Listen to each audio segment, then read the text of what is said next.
A very good afternoon to one and all.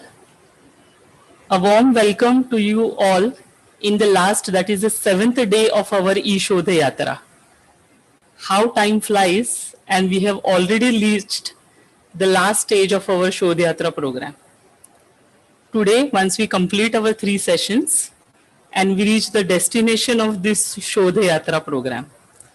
The destination, of course, is the objective of our program is to see our participants be better equipped with better skills as a researcher. So today we have the first session on patenting, and the other two are kind of going to be concluding sessions. One on the new overall dimensions of scholarly communication, and the other on good academic and research practices. We move on to our first session on patents. According to the Cambridge Dictionary definition, patent is to get the official legal right to make or sell an invention. But the general feeling is that filing a patent can be a complex legal process. There might be several reasons due to which Indian researchers prefer article publication over patent. One of it can be lack of awareness about the procedure of patenting. Generally, publishing a research paper is more emphasized in most Indian universities and research institutes, as research publication gives more visibility to the researcher among academic fraternity. The patent, on the other hand, is thought to be time-consuming process as compared to the publication, and would it prove to be worth the wait is the question. And there are many more questions associated with patents, like who can apply for a patent, what can and cannot be patented, how do I know if my invention is patentable, how long does patent protection last, and how much does it cost to get a patent. To understand the process for filing patents and to throw some light on the numerous queries associated with it, we have with us Dr. Sudha Kannan from Aditya Birla Science and Technology Company Private Limited, the corporate R&D center for Aditya Birla Group, Mumbai. We welcome Dr. Kannan on behalf of Institute of Chemical Technology and VS College of Arts, Science and Commerce for this TechWhip supported 7-day national level capacity building program, e-Shodhyatra, Emerging Trends and Technologies in Scholarly Communication. Before I hand over the session to her, I will just briefly introduce her to you all. Dr. Sudha Kannan is Head, Patent Cell and Knowledge Center at Aditya Birla Science and Technology Company Private Limited, the corporate R&D center for Aditya Birla Group, Mumbai. In a career spanning close to 2 decades in intellectual property, patents, retrieval tools have been her area of interest. Beginning a career in pharmaceutical industry, she worked with some of the largest libraries in Mumbai and then moved to the area of patents. Having an information analysis background, patent and information analytics is her area of expertise. She holds a master's degree in chemistry and a PhD in information science. She additionally holds a diploma in patent law and practice and is a registered patent agent with the Intellectual Property Office, India. We once again welcome you, ma'am, and over to you. Thank you so much. There was a lot of introduction, and to put it simply, patent is not so difficult, and it is just what we think is complex may not be so complex at all. We need to probably just make that little effort to understand and move forward, and if you have the right guidance, then it becomes far more easier.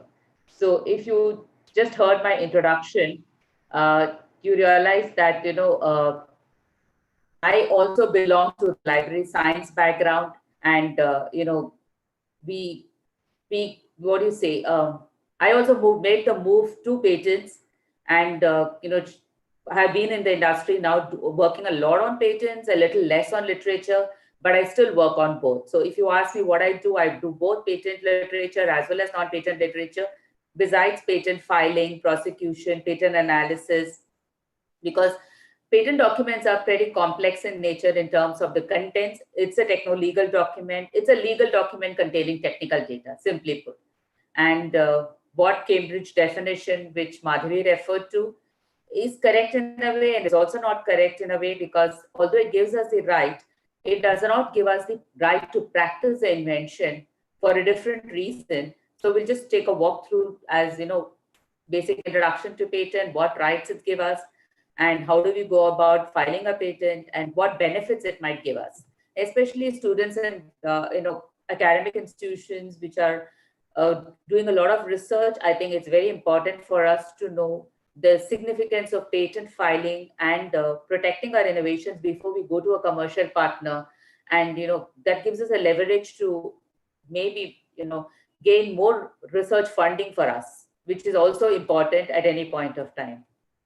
So just a brief introduction about what are intellectual property. Patent is an intellectual property right, which is probably a little unique and different from the rest of the intellectual property rights.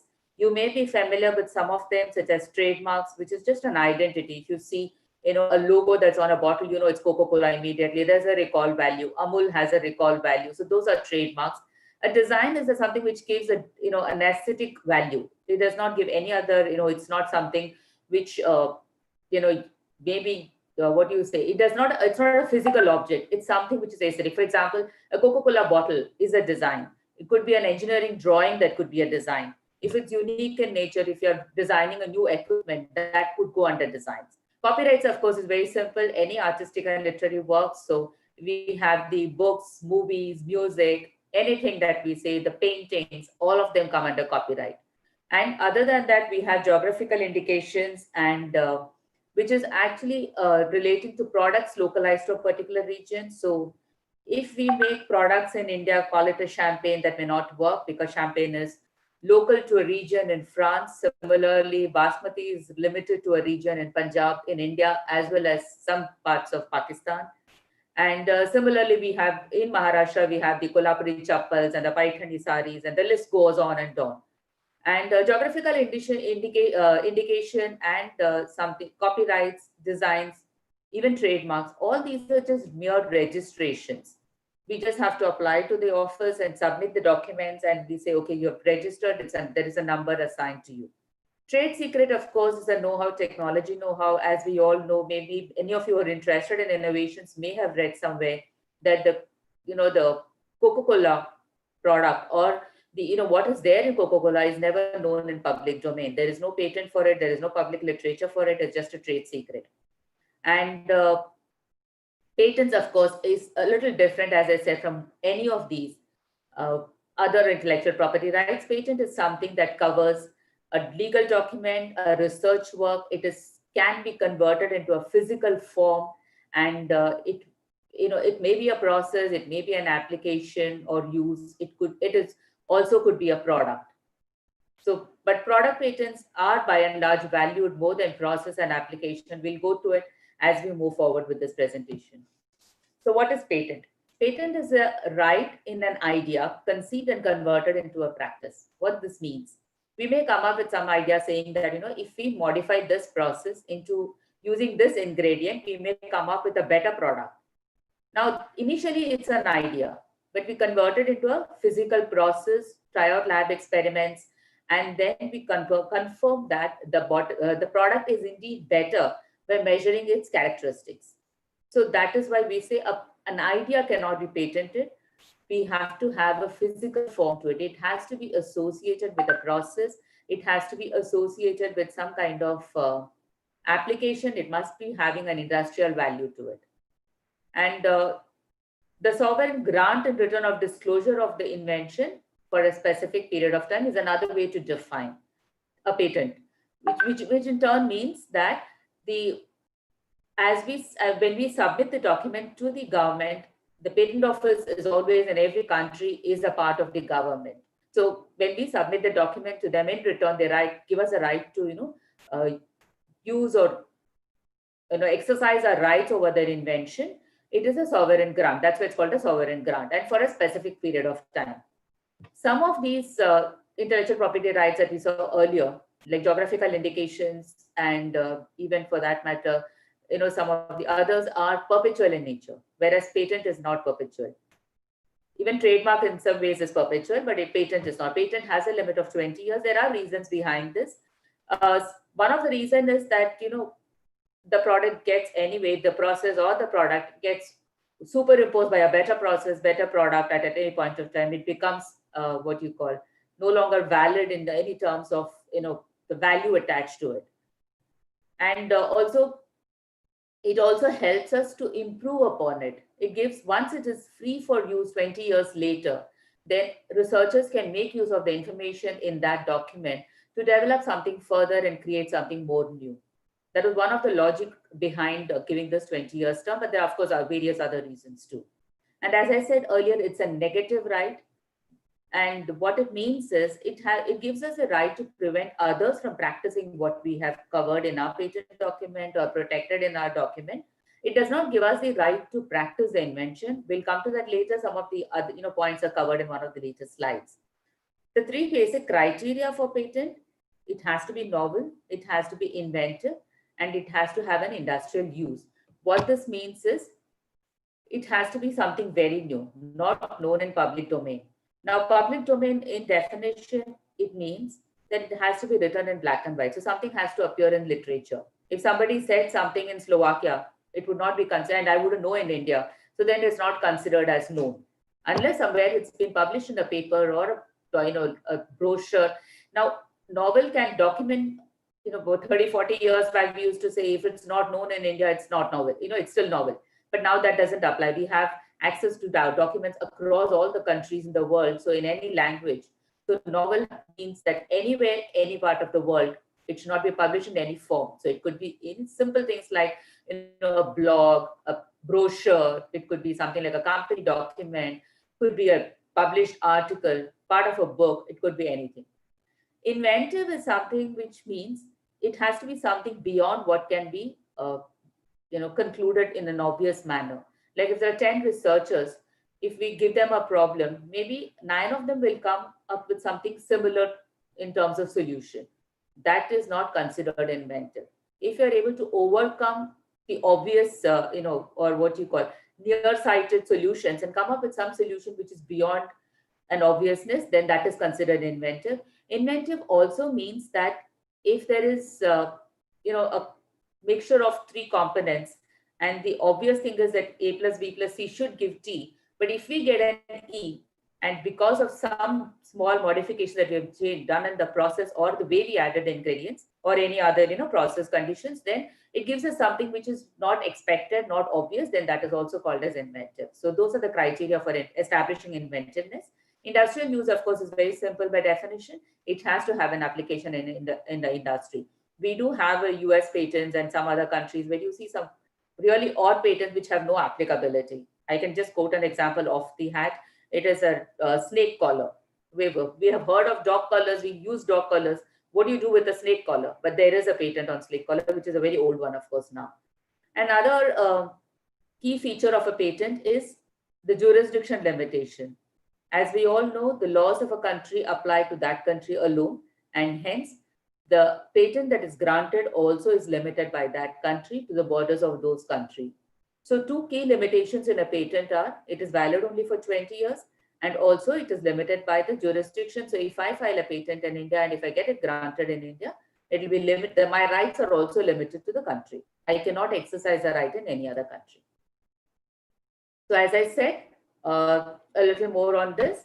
A new, application can be what is new. It can be a process, it can be a product or an application.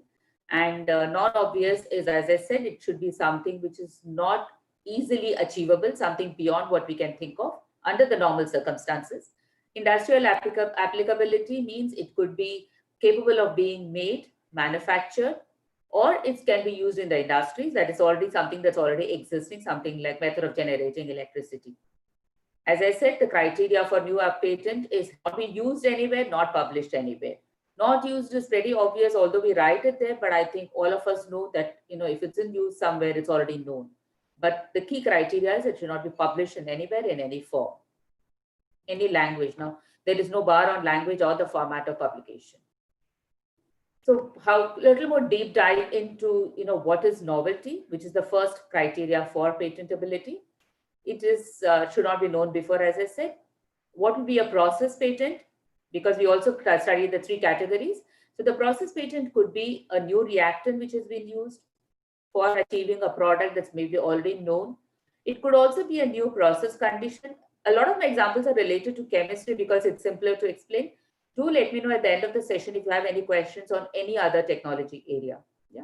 So process condition could be a temperature, pressure. For example, if you have a process which is generally performed under high pressure conditions, and if you're able to achieve the same result under room temperature condition, it will still qualify to be a patent because we are achieving something, by tweaking the process, but getting the same result, so which is not obvious. Anything that works under high pressure is not expected to work under normal pressure conditions, right?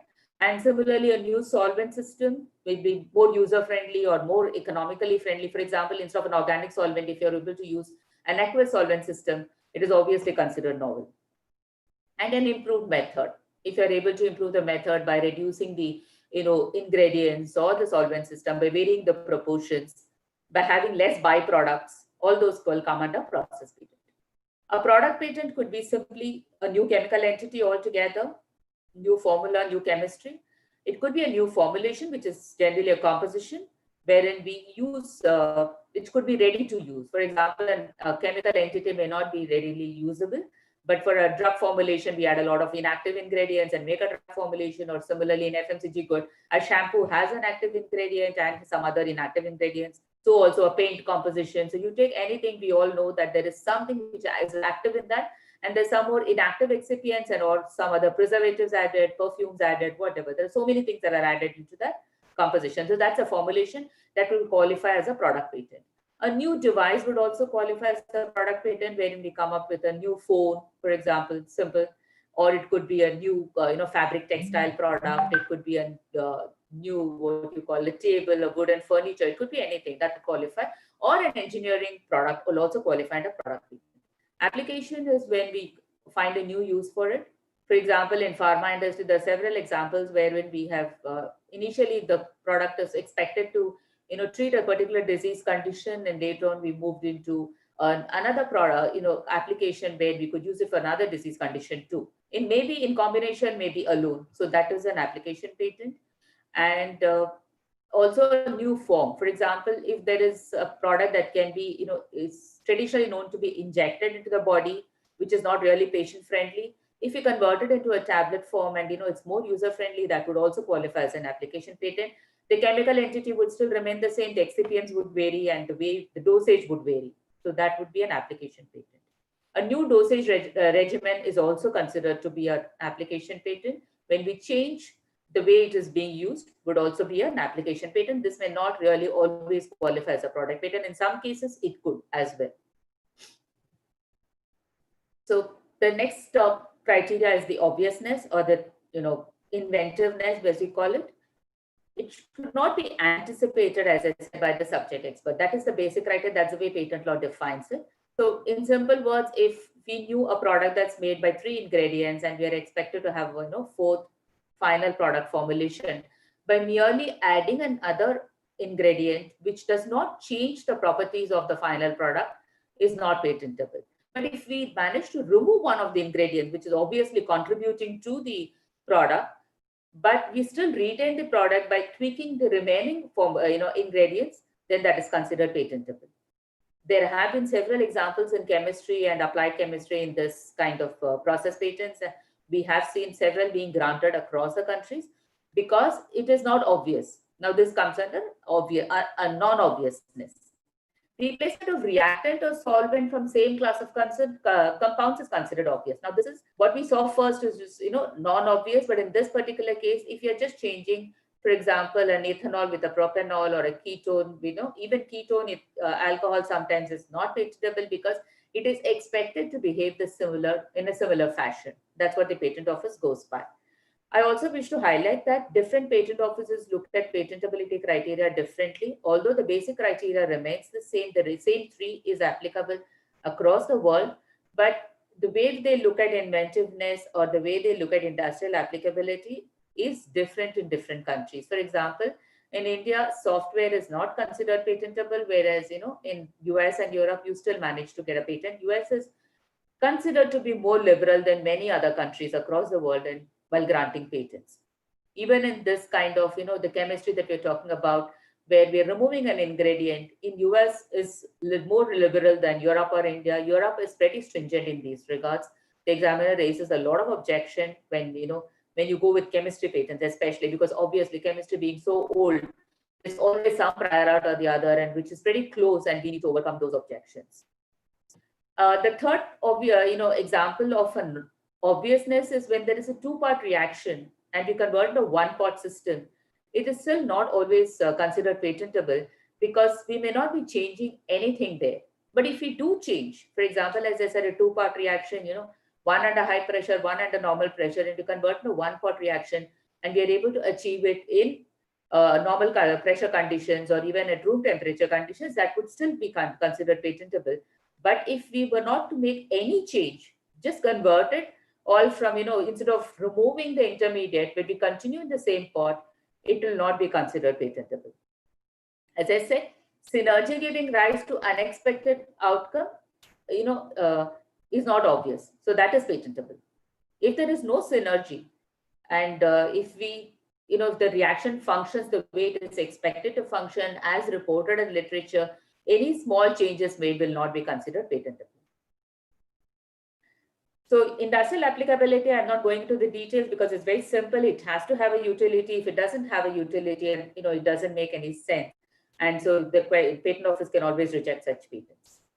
Non-patentable criteria, as I said, ideas are not patentable. It has to be implementable. It has to be converted into a physical format as a process, a chemical reaction scheme, or a product, or an engineering process. Something has to be there in physical format.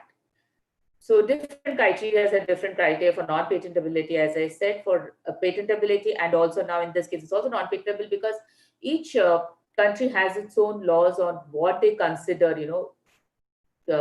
can be patented, and also sometimes what they consider as a threat to the country or consider, or frivolous in nature. That's another terminology often used in patent, industry. Frivolous. If it's very frivolous, it is like you need a showpiece, or you need like as I said about a snake, walker. It doesn't make sense to a lot of countries. India wouldn't grant that such a patent; they would just reject it outright.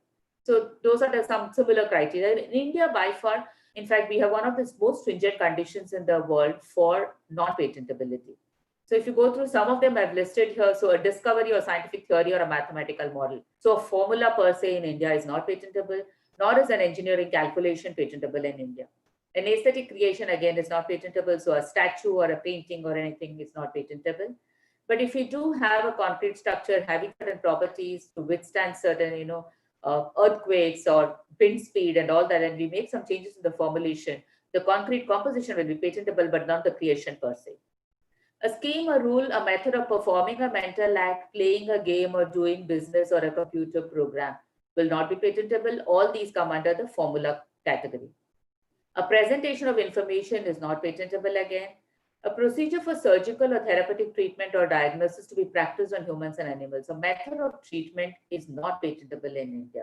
For example, if it's for a cancer patient, if the doctor decides that, I would do this for a week, use these medicines for 1 week, or, modify the therapeutic, the treatment method for 10 days, again, go back to, and he finds that is very useful for a large patient population. He can't patent it, though he may be able to publish it and help the other patient population and other doctors to use that same treatment. But as a patent, it's not allowed. In India, nuclear energy related inventions are barred. Naturally occurring production of plants and animals are also barred. Under this category, a natural isolation of gene sequencing is also not allowed to be patented. The gene sequence per se, but if there is a technique or process of isolation which is patentable, that would be granted, but not the gene sequence per se. Weapons and materials of destructions are also not patentable. So also method of analysis is not patentable. Now this would be patentable in the US, but not in India. So if we come up with a new method of analysis to determine a particular constituent or an element in a reaction mixture, we cannot patent it. We of course can publish the same. And economic, why are patents granted and how are patents looked at? It's an economic incentive to inventors who put an intellectual labor to develop new and useful invention. What do we mean by economic incentive here? Economic incentive is when the inventor is making money out of it. So if it's a company, obviously they're going to sell the product on the market and make money. If it is a research institution, they could probably license the patent and get some kind of rights and royalty payments for the same. And even for inventors and many organizations, there is an scheme by which they are given promotions or some cash incentives for having contributed or to the company's profits by creating these patents and the work that they have done in the labs. And as I said, they are granted by national government, so it's something very nice. You can always tell people that we got this patent from this from the government. Enforceable only within the territorial limits that we already discussed, and it's a techno-legal document containing valuable scientific and technical information. So it's probably a unique document wherein a technical information is contained in a legal format. And that is why people find it complex and difficult, because lawyers don't understand technical matters. And as we used to say earlier, now there's a lot overlap now. But 20 years back, we used to say lawyers don't understand technical matters and technical experts don't understand legal jargons. So it was difficult once upon a time. And what's the general application procedure? We have 4 patent offices in India: Delhi, Mumbai, Kolkata, and Chennai. Most of them accept now. In fact, it's been mandatory that it is, we can file anywhere in the country, any of the offices. Online application is accepted for the last 3 years, 3 to 4 years, I think. And so you just go in, file up documents, submit all the forms. There are prescribed forms for these application, which is all available on the patent office. There are experts available. Patent office also provides support to individual inventors who are not, familiar with the system and do not want to, do not have the ability to spend money on lawyers. They help them do it. And file PCT, which is an international applications, which gives us an additional time to file in other countries. We'll have a chart to describe that a little later. And in any other country of interest, we have a deadline of 12 months. Now, all these deadlines that we have, most patent procedures have a deadline. If we miss the deadline, we cannot go back and, do the same process. It is as good as gone for us. It's abandoned. It's considered abandoned. Because these are legal procedures, everything has a deadline and we have to abide by the deadline, and these are important. So for filing another country of interest or taking it forward in any other country of interest, we have a deadline of 12 months. And all publications are to be published by the patent office 18 months post-filing. Now, what does publication mean? All patent offices, in fact, almost all the patent offices across the world have publications in a weekly manner, wherein they put out the abstract and brief bibliographic details of patent documents and say so and so has filed this on this date. But we need to understand that 18 months is a long time for research. So there could be possibility that one of us will be working on some research which has already been filed probably a few months before, and we complete 12 months of work and then we realize, okay, it's already been filed and it's been published in this country. So that is a risk that we all run in research when it comes to patents. And when they publish the abstracts, in fact, in India, the two are dealing, but in most countries, what happens at the click of a button, you can go to the full text and see the whole patent document itself and see what is written out there. And a request for examination has to be filed. In India, that's a formal procedure. It's not default. In many other countries too, it's a formal procedure. And so again, we'll have to remember the deadline that's within 48 months. Most procedures in India or elsewhere require an official fee to be paid, and that's another additional cost that every inventor incurs. And that is why we find a very few individual inventors going for patents, but of late we see a lot of MSMEs also going for patents because they realize the importance of it when they want to commercialize and license the technology to some larger organization who would benefit from this. Yeah. And what does a patent document contain? Now, I've just briefly listed whatever is broadly there. There could be variation patent to patent, again, technology to technology. There could be some more, or deletion of some sections and an addition of some sections. First and foremost, the title of the invention indicates in technical field. So we do see patents saying a tablet, but by and large, most patent offices don't allow this. So we'll have to explain what does the tablet contain, or what is the one aspect of the tablet that we're trying to claim, which is our focus of our invention. So it could be a process of making so-and-so, an improved process of making so-and-so, or a tablet, having this property, something like that. And abstract and summary are two parts of the patent document. Abstract briefly describes the process. Summary exactly defines the process. Abstract could be a little vaguer than the summary, but summary is inside the document. Abstract is what gets published in the patent office at the first instance. Summary is generally in the part of the PDF file that we need to access. Prior art and drawbacks in the prior art is again a part of the document which follows the title of the invention, wherein we talk about what's already known in the literature, where are the problem areas, and how we propose to solve it with our work. The solution provided by the inventor to obviate the drawbacks of the prior art is more or less mandatory in a document, without which the examiner can always question that, okay, you're just an alternate process. And that's another criteria by which the examiner could negate the patent by saying, okay, A, B, C process are known, yours process D. So what is new about it? I don't think there's anything inventive here. It is new, but not inventive. So that is something we need to be careful about. So when we say a solution, we need to say we overcome these problems, and this was not obvious, and that is why we want to get a patent on this, or we believe that this is patentable subject matter. A concise but sufficient description of the invention and its usefulness. Here and where, which is the largest portion of the patent document, we can describe the alternates, the methods. It could be the alternates for the ingredients, it could be the alternate conditions for the process. So we generally cover a large range of ingredients, a range of process conditions, even for that matter, the range of properties that we may achieve. All that comes under this section. Following this section is generally the drawings and experimental data. If there is an engineering or a flow sheet, those will come as drawings. Whereas an experiment explaining a process that so many grams of this was mixed with so much of grams of this, dissolved in this solvent, that is an experimental data. Generally, when we are using chemistry patents, we always try to, at the end of the experiment, we also try to define the characteristics that we obtained, and there is a summated table for each of these examples to describe the properties or ingredients that went into that experiment. So generally, we have a summated table always at the end of the experimental data, which is easy on the view for the examiner to read and understand. Details of the best methods of invention working is mandatory in some countries, but by and large, we don't identify it as a best method. We generally put it among the examples and leave it there. Although the patent office expects that we explain in detail as to what is the actual core of the invention. I hope you all can see this slide, but this is the flow sheet for understanding how the patent filing process works. In India, we have the option to file a provisional application, so also in some other countries, wherein the provisional application will consist of only briefly a summary of what we want to cover, may or may not cover experimental data. Claims are not there. Okay, I think in the previous slide we missed, claims are there, which I missed explaining.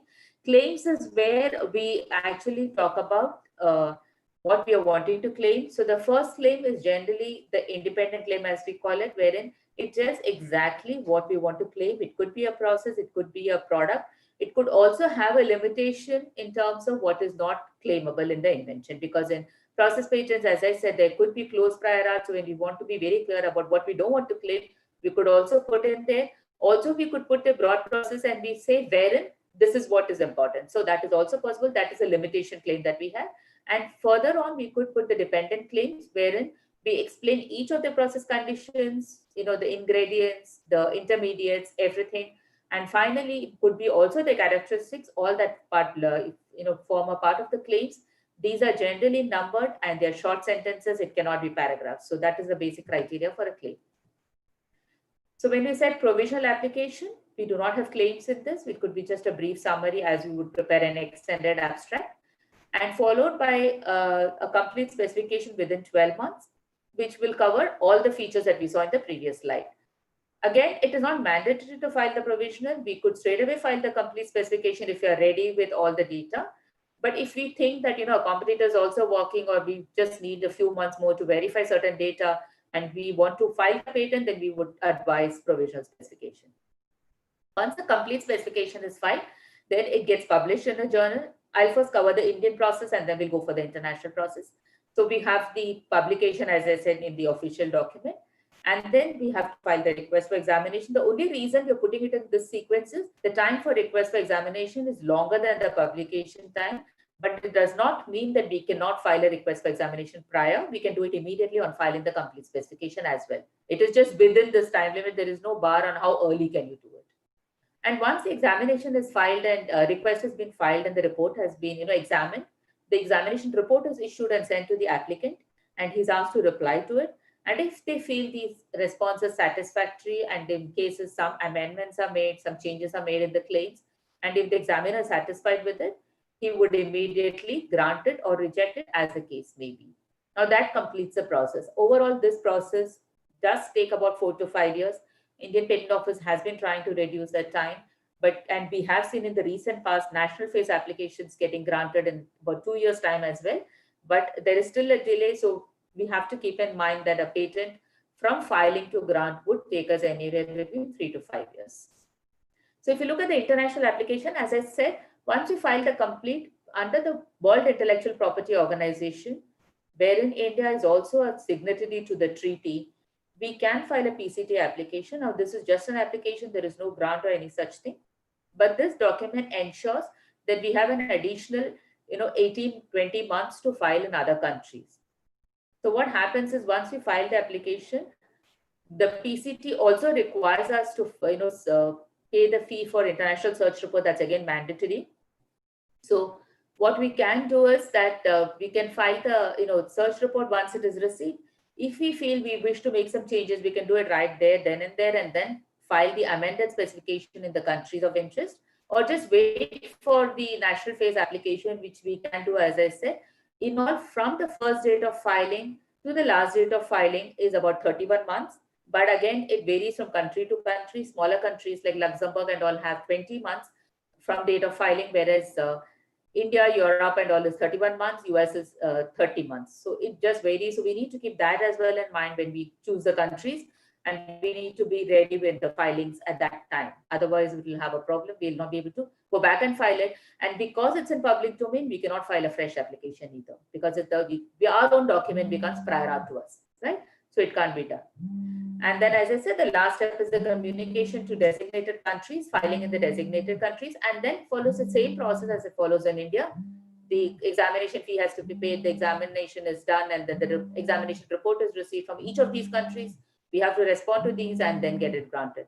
There is also another step which I have not written here, but of course, there is a hearing notice in India as well.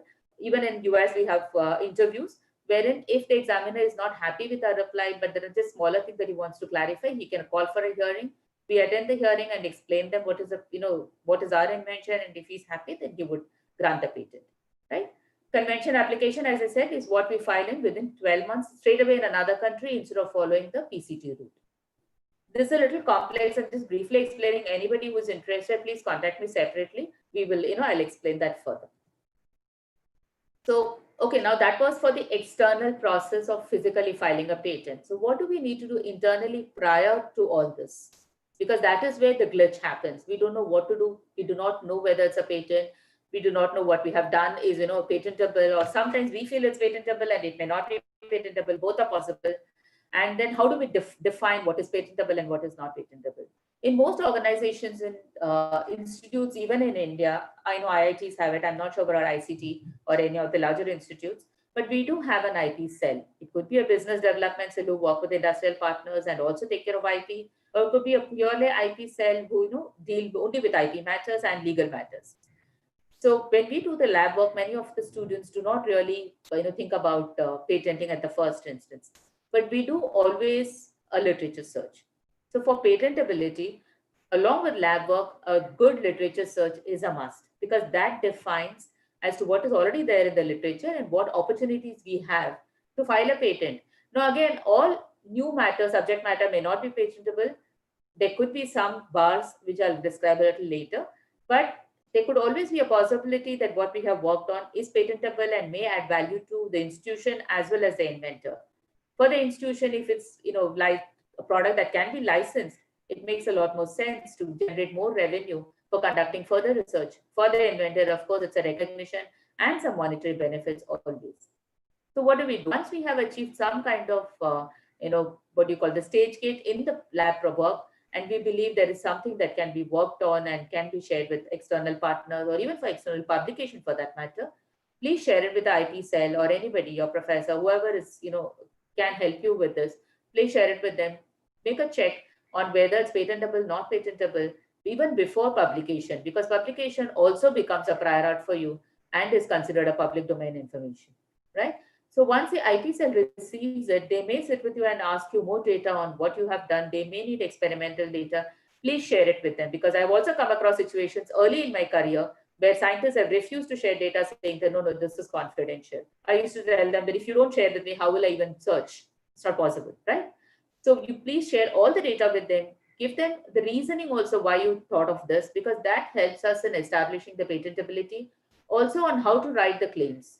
Because once we have the logic behind what you have done and the actual process, a patent claim is actually, in a way, a nice story that's written around your invention, and that has to be well written for it to be granted. So be clear about what you're doing. Share all the details with the team, right? And once that is done, then as I said, they may still come back to you for more discussions, more meetings, and then we define the scope of invention. That this is what is patentable, what is not patentable. Okay, this is known, that is known, but we do see a potential to patent this particular aspect of your work, right? And then the patent draft is prepared either in-house if the cell has, the capability to do it, expertise to do it, or you outsource it to a law firm. There are several IP law firms in India who can help with that, and there are varied kinds of law firms, who work with. Some of them work with large corporate houses and charge a huge fee, and there are some law firms which work with individual inventors with the only sole focus of helping the inventors, filing the patent and getting some commercial benefit. So once a patent application is filed, then it follows the same process, which is mentioned in the previous slide. All the processes are accompanied, as I said, most of these steps are accompanied by fees, and patenting is an expensive process, but that should not stop us from filing patents. In India, for an individual inventor, filing to grant and maybe maintaining it for a few years may not cost more than ₹1,00,000. So I don't think that should be considered first when you file a patent. People may scare, people do tell patent is expensive, but at the end of the day, if we were able to make some contribution to the society and make some contribution to the institutions, in terms of, see, it's not only the monetary benefit for an institution, it's also a technical capability building. So we need to keep that as well in mind. So when we file patents, we also say, okay, this institution has so many patents granted in so many countries. So that builds up the reputation of the institution as well as the ranking of the institution across other institutions. So all these have to be kept in mind. We can choose a jurisdiction where we want to file and maintain. That's always an option available to us, right? And okay, now the next important thing is, okay, we saw the process, but what do we have to do and not do for patents? As we said earlier, patent is a techno-legal document. It can be called upon to be, verified and in court. In case there's an opposition filed, if somebody opposes the patent, they would say, what have you done here? So how do we know you are the owner of this patent, all that? So then we need certain basic criteria is the document, the invention that is to be filed. So please keep your lab notebooks in order. Don't, leave gaps. Put the date and the document, what work you have done on the particular day, the same day. Please sign it, get it countersigned, whatever mechanism you have inside the institution for documentation, please abide by it. Do not be lax on that aspect. And anything to be published and not patented may be routed through the IP cell. So the IP cell does its own check, over and above what you have done, just to confirm that it is not patentable. So you may go ahead with the publication. The most important don't is do not share the data with anybody, be it across the department, be it across industrial partners who may be working with you, your friends in different institutions, your peer group in different institutions or organization. Please do not share, because you don't know where it goes. Because once you send it out, it is not possible to retrieve that information from anywhere. And they could also put it, quote you, whatever, but somewhere there's a possibility that it get captured in the public domain. So please do not share until you decide on the patentability aspect of that invention or the work. As I said, a patent right does not give the freedom to use or sell the technology, simply because it's a negative right, as we saw earlier. It allows us to bar others from using our invention. It does not give us a right to practice our invention. Why is that so? Some examples are when it is a process improvement of a patented process already. Like sometimes there is a process already known in literature, we have tweaked the process, and that patent is still valid. So our patent is going to rest on that patent, and hence we don't have the freedom to use that work because it is sitting on another. So we may need a license from the earlier patentee, or as they are called, the patent holder, to practice our invention. It could also be an alternate process for making a product or formulation when the product is patented. For example, if it's a shampoo formulation or a drug formulation, the drug formulation per se, the NCE itself new. So the basic product patent itself is still valid, but we have discovered an easier or environmental friendly process which we think will benefit the larger audience, but we cannot practice it because the basic patent is still protected. This we see a lot in the pharma industry.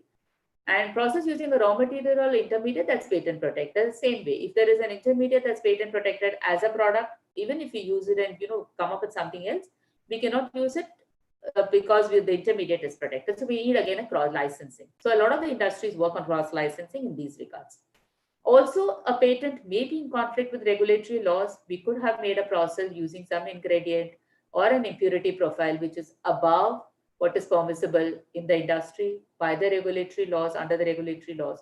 Even then, we would not be able to use the technology that we have discovered or patented. Those are just examples. There could be a lot more, but I just thought give some simple examples. And some clarification on patents, how it is viewed in the society, in the industry per se.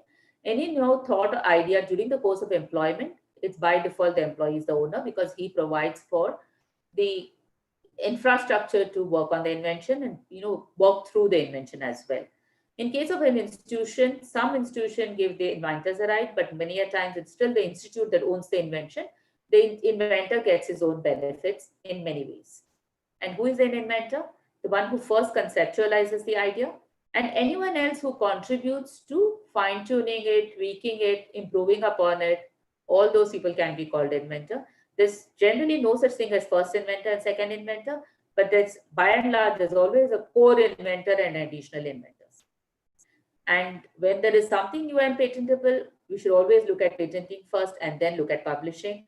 Any small fine or improvement on non-patentable subject matter, like for example, as an example I gave was analytical methods, please go ahead and publish, but please do check for patentability before publishing it. That would always be a good thing. We do see a lot of the larger US universities having a bank of patents to be licensed, unlike Indian institutes, which, off late we see a lot more IITs and, a lot of the research institutions, CSIR labs too, filing a lot of patents, but it is still not very prevalent in India as much as it is in the US or Europe. And some patent resources, very generic I've given, you can ask, contact me for more information. But Patent Scope is the international World Intellectual Property Organization. They have a patent database where they cover a lot of the patents published by individual country participants, including India. So that is Patent Scope. India, of course, has their own site, which you can access. And there is also a European Patent Office site called eSpaceNet, which again covers multiple countries. So these Patent Scope and eSpaceNet are by and large used as a free resource by a lot of academic researchers and industry people, because these are free to use and they cover multiple countries. Otherwise, imagine we had to go to each country to go and check for their own patents. And there are, of course, innumerable secondary commercial patent tools such as Scopus, Questel, Patent-Based Urban Innovation, which are available at a cost. The only difference, or a major difference in between the secondary commercial tools and government patent office is the analytical features and some kind of sorting and analysis that is possible in the secondary tools, which is largely because of the software that they use. So that is the only advantage. Of course, it's also expensive. Madhavi had also mentioned about, she just asked me to briefly touch upon, if somebody wants to learn more about patents, where they can go. So these are some of the institutions that I've listed here. The Indian Patent Office has an institute called Rajiv Gandhi National Institute of Intellectual Property Management in their Nagpur office. They generally conduct 3 to 5 day courses throughout the year. You can log into their site. It is actually available through the Indian Patent Office sites itself. And there is a nominal fee to be paid. It's a residential course. You can go there and join with join them and learn. And they're pretty friendly and they're very nice. They have a wonderful team out there. And the speakers include people from the industry and the patent office. So it's a very unique experience there. IGNOU has a postgraduate certificate course. Under SWAYAM also there is a course that's being conducted. by a professor from IIT Chennai. And the next course is scheduled for Jan 2021. If you go into the SWAYAM site, you get the details of this course. There are also, of course, innumerable private organizations, even some patent institutes and bodies who conduct certificate and diploma courses. And quite a few of the national law colleges also conduct courses, but many of these are residential courses. IIT Kharagpur, of course, has a master's course that's only for engineers. So you need to have a basic engineering or science degree to do the master's in IIT Kharagpur. And BIPO, of course, as I said, they are the governing body for intellectual property across the world. And so they do have a lot of free online courses, DL series as they call them, or yeah, D series, I think. The DL 101 is a basic course wherein it is not chargeable. You can know the basics of intellectual property, and there are some advanced courses which are charged. But again, as developing nation, India, the fees for India is lower. So they are actually very useful, and I myself have done quite a few of them. I would encourage whoever is interested, please try BIPO, please try patent office courses. These are really useful, and it's very easy to go undergo these courses. As I said, many courses require a background in science and engineering or law. In India, to be a patent agent, to qualify, you need to have a science background. So those are some of the basic criteria which have been introduced by a lot of countries just because, although it's a legal document, it needs to have a basic scientific knowledge. Yeah, that's about it from my end. Thank you so much.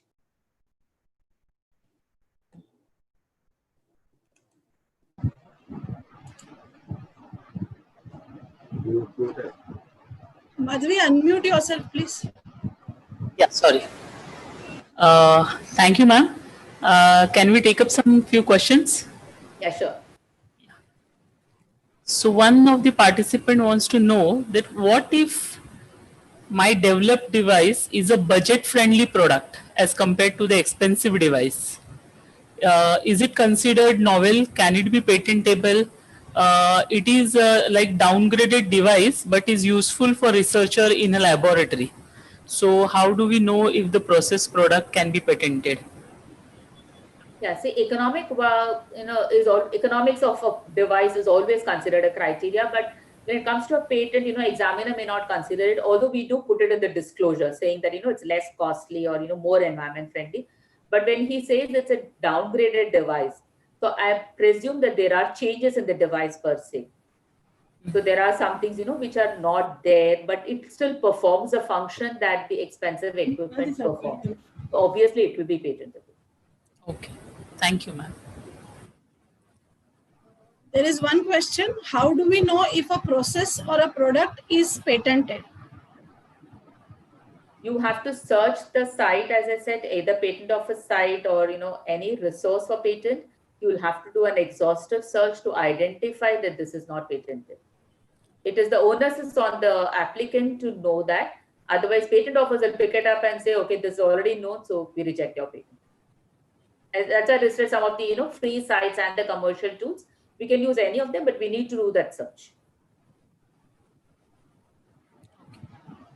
Ma'am, another question. What are the reasons for certain product processes not being patented in India? And in other countries, it is as mentioned by you. See, it is just the government's perspective. For example, in India, the reason they, in fact, until 1970, pharma and food could not be patented in India because they said India as a country during the 50s and 60s, we already had a food shortage. So, and the drug shortage, medical facilities were not available easily. So imagine giving a patent, granting a patent and making a monopoly over it, wherein the common man is not able to access it. So that was one of the criteria till 1970. They didn't have. In fact, till 2005, we didn't have. As per the 1970 Act, it was not allowed. So in 2005, when we joined the World Intellectual Property Organization, when we implemented it, rather, we joined it in the 90s. But when we implemented it, it was mandated on us to allow these patents. So we allowed it, but we still said we will reserve certain things for our, in the interest of the country on the social public. Because a lot of these, if you see the bar that we set is for these in the interest of social requirements. So we still do not allow combination patents in India and drug formulations, whereas it's allowed in a lot of countries. Because they want the doctor to have the freedom to combine the two. Again, they feel that, a pharma company may combine anything and everything, will still create a patent, a monopoly over it, which may not benefit the patient. So those are certain thoughts that went behind it, but largely it's governed by social interest. Nuclear energy is not in the interest of society. Also, weapons are not in the interest of society. So they don't want anybody patenting these. Of course, if you find there could be some kind of, some of these patented by the government departments, but as a general public, we are not allowed to patent these, so we get rejected straight away. Mathematical formula is considered as an idea. And that's a basic criteria. Idea cannot be patented. It's a computer software is the same. It does not have a physical form.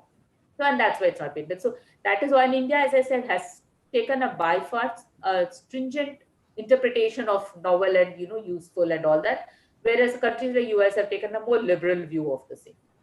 That is the only thing. But it is largely governed by the societal needs per se. Yeah, I mean, just as an extension to the same question, you said that methods of analysis are not cannot be patented in India, but can be patented in US. Can an Indian person claim, file a patent in US directly, or has it to go by a certain sequence that first you patent in India and then? Okay, that. I didn't expect that question, so I didn't explain that. Yeah, in India, although it's mandatory, like in most countries, an Indian citizen or a company registered in India has to file in India. There are exceptions to the rule. So we just need to apply to the controller, as he's called the head of the patent office. We need to take his approval, which is expected to come within 6 weeks, and we can straight away file in the US with that approval, and we can go ahead with the US patent. So there's no bar on that. Thank you. Yeah. The next question is, what is the nature of publication during patenting? Is it the same as research paper publication? I didn't get the I am not sure what the question means, but a research publication has a particular format. If that is a criteria, that is the way, because each publisher has his own criteria on what should go into the document. He has his own format for it. In patents, there is no such format, but the contents are there, and we need to, abide by that. And the time, as I've already explained, it gets published in 18 months. The document is published as we submit. The patent office does not make any changes, unlike a publisher where he makes changes to the document to fit into his requirement. And patent document is published as is where basis. At the most, what they do is they format it in their format, a text file or whatever tool they're using. And they may, extract the drawing separately to publish it separately. But other than that, they don't make any changes in the document. It's published as we submit. I'm not sure whether I answered the question because I wasn't sure what means the publication.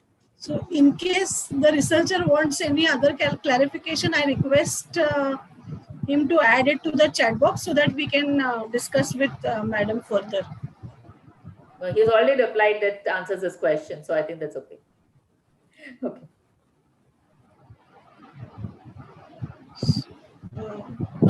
Yeah, there is one question: why diagnostic method is not patentable, like to be used in diagnosis of cancer, etc. Like some of the marker to diagnose cancer. So these cannot be patented. That is what it is. Yeah, as I said, they want, it's again from the societal consideration. India has said, diagnostic methods cannot be patented because if we patent this, then it rests with an institution or a doctor or, somebody who has created this diagnostic kit. The kit may be patented, but the method will not be patented.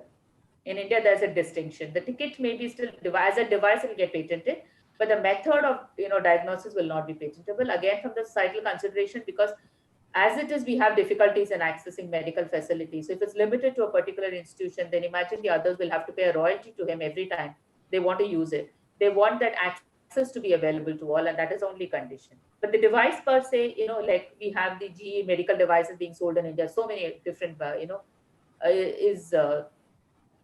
are, sold. I think there's another question. She's asking whether kit is not same as the device. Yeah. Diagnostic. Yeah, because diagnostic is a method. A kit is a physical form. Like an MRI machine can be patented, but method of interpreting the MRI data will not be patentable. Because there is some engineering part, there is something that is being done, there's something new which puts out a new set of data. So it is, a patentable, but it is not possible to patent the method. Only because they want it to be accessible to all. A kit, again, the person has to have the right to sell his product on the market, so the kit is patentable, or a device is patentable. There is one question. What are the opportunities to make a career in the field of patents?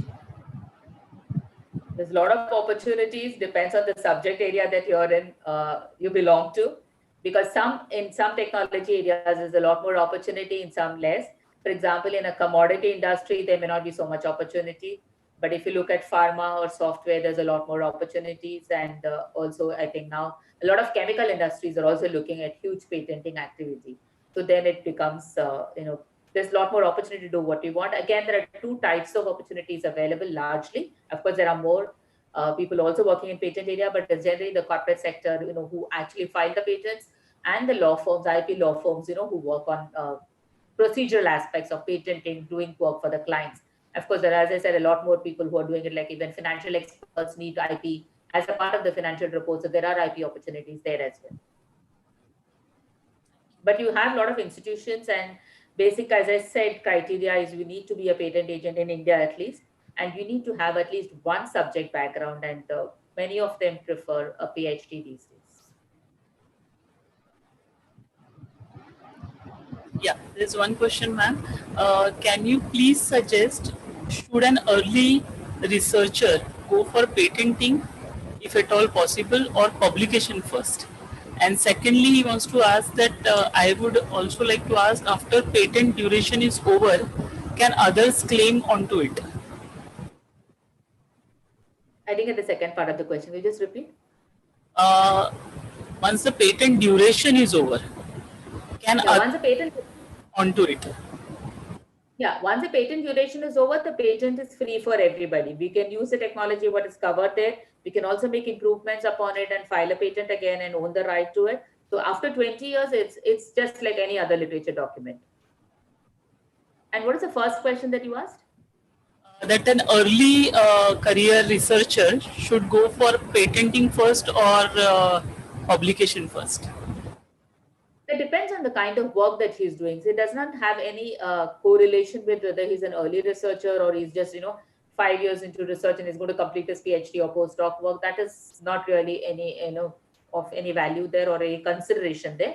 It is more about what actually is being done there. There could be an early researcher who comes up with something really new and inventive, and it needs to be protected.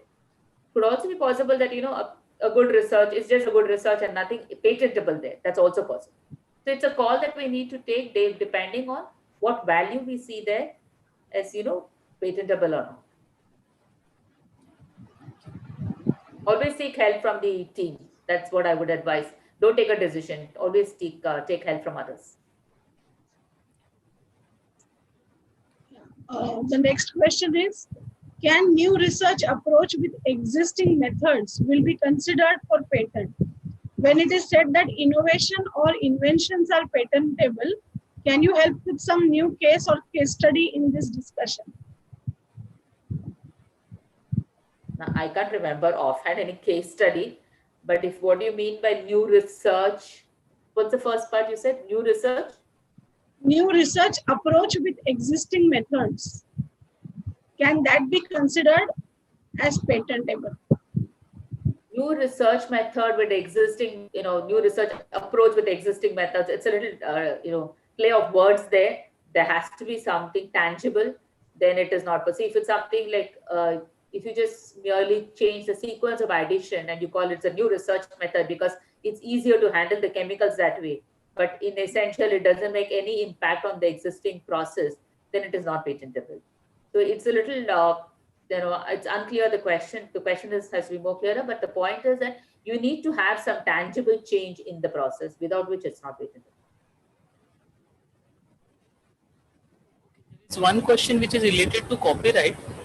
Are copyrights also time bound, and what happens to the copyright if the copyright owner does not exist after some time?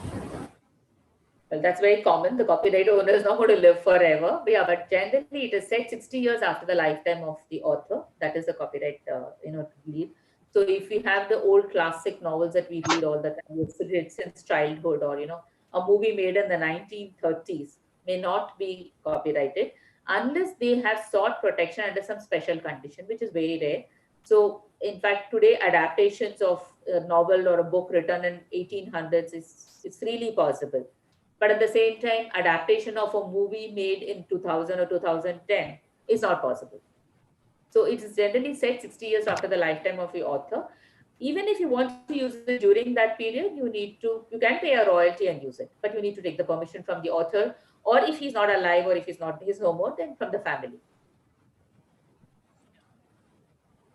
Thank you. Any more questions, Meghna? Yeah, in continuation to the copyright question, there is a question: is copyright renewable? No, there is no such thing as renewable copyright. Trademark you can do perpetually, you can keep renewing and maintaining it. Like, for example, Tata Sons, the Tata logo is almost 100-year-old, so they have been renewing it. So every 10 years as a procedure we have to pay and renew it. But in copyright there's no such thing.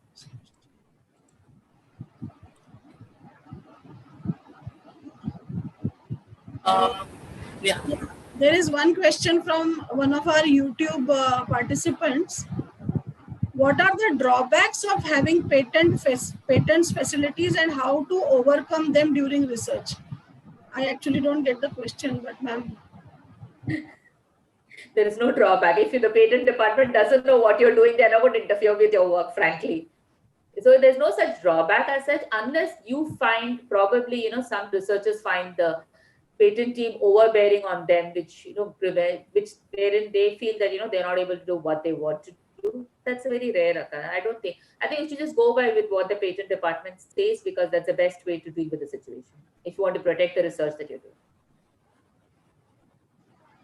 And one last question about whether filing patent is considered as a complete credit or published when after the patent is published, it is a credit.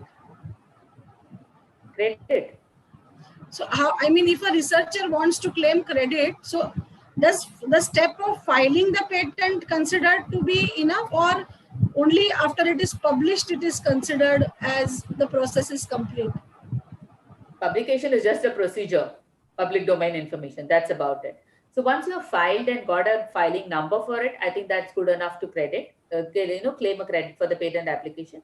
But the real value of a patent comes once it is granted, because till then it's only application. It's what you say.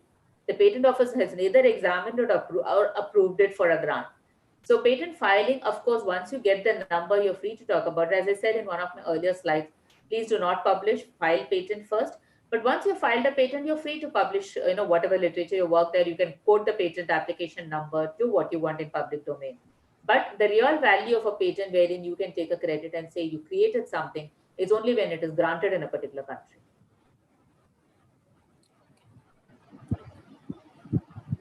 And can you? Okay, there's one more, I think, question.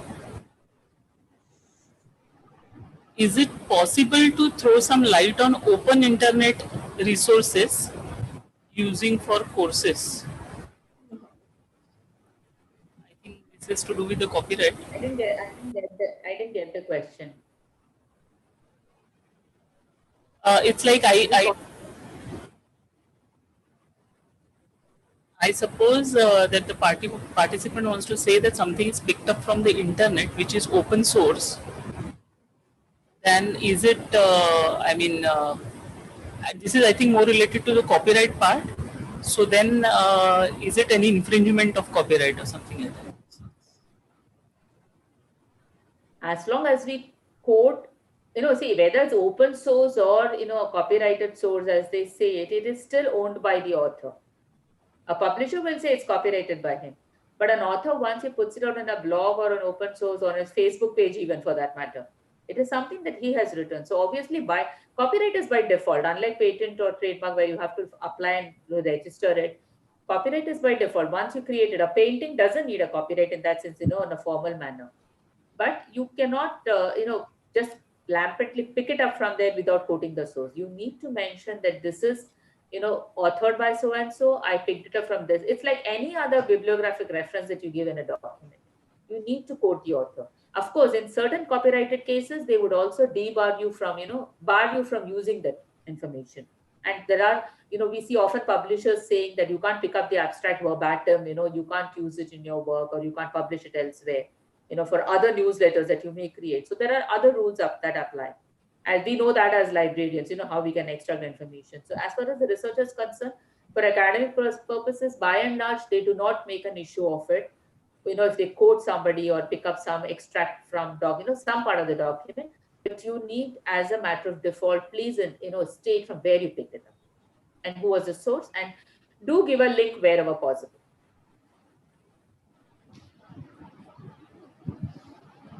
Are there any more questions, Megha? And last one, I think, but it is which is first to opt, patent or publication, and I think Madam has already answered this question. Depending on the situation, what you have at hand, simple.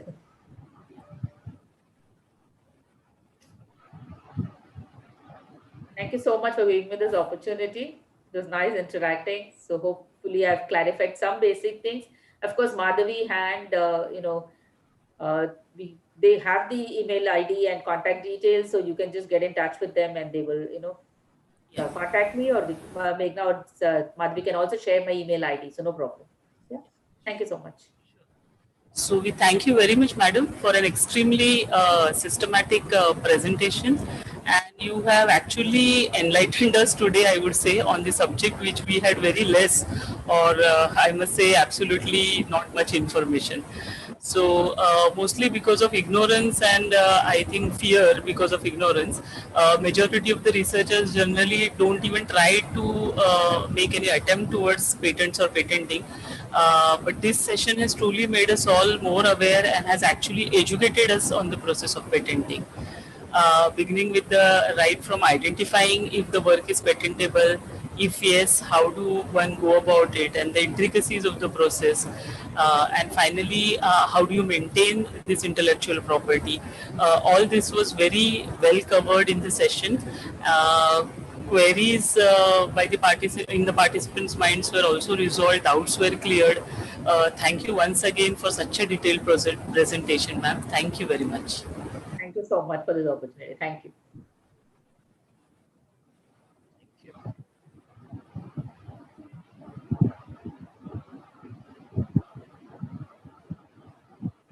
So do we have time, Meghna? Can we?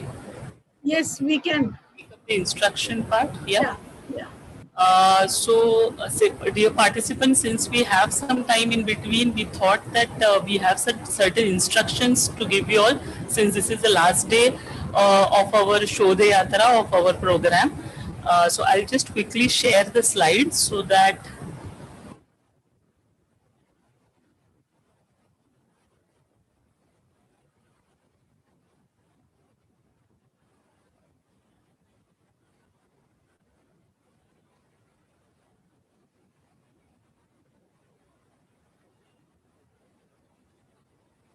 okay. So just a few instructions. You have already attempted the first evaluation test. We have received your answer sheets. So now the second evaluative test will be sent on Sunday, that's 6th December. This is also going to be similar to the test, the first test, evaluation test that you all attempted. And the score for the first test will be released on 5th December, that is tomorrow. And just wanted to say that if you, the first test had 31 questions total, but we are going to mark only 25 out of it. So it's like 25 correct answers, or it will be that the score will be out of 25. So out of 31, if all 31 are correct, that means you get 25 marks. That's 100%, And if you have attempted instead of 31, if you have just the correct answers were 25, yet you are going to be marked as 25 out of 25. I think I'm clear about it, that though there were 31 questions in the test, it will be, the score would be out of 25. If you have any doubts about it, just put it in the chat box. Then the overall feedback form for the entire program. You have been getting feedbacks after each session, and at the end you will get an overall feedback of the total entire program. So that also will be sent to you before 28th December, and please fill it up and submit it on time. So that this will be done after compiling of your attendance and scores of evaluation test, and then this feedback form for the entire program will be sent to your. So please see to it that you fill up this feedback and send it back to us on time. Certificate of the program will be sent to all the participants, but who have like prerequisites, whatever we had asked you all for, the attendance, the test, whether the person has attempted both the test, there is more than 80% of your attendance. And after checking all this, before the end of December, we'll distribute the certificates to you. Of course, it will be an e-copy and you'll receive it in your email. All the communication will be through email and WhatsApp group that has been created. So we are going to keep this WhatsApp group till actually you get your certificates. The website for the program, here I've mentioned the website, it's a Google site. The link was already sent to you all many times through email, so we'll again, when we send our next test link for you all, that time also we'll mention the website address as well. So that will be continuously updated and will be accessible to you throughout. So if you have any kind of doubts, if you want to see any of the session again, you can go to this site. All the YouTube links are also available, which are in each of the session are available on this website. So if you have any kind of if you want to go back and have a look at the session or have any kind of doubt about, please go through this website. You'll find the links. You can go through the sessions once again. Plus, in case you need to give any feedback or suggestions to us, our email ID is here. That's ICT and VESASC. That's VES College of Science, Arts and Commerce @gmail.com. I repeat, ICT and VESASC@gmail.com. So on this email ID, you can send us any kind of your queries also can be handled on this through this email ID. And if you want to give any specific feedback or suggestions, please feel free to write to us on this email ID. I hope that I could make things clear. If you all have any doubt, please let me know in the chat box. Please let us know in the chat box.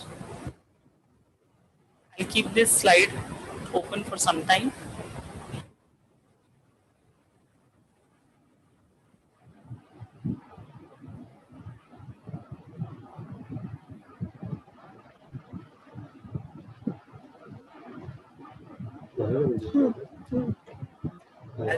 Sharing, yeah.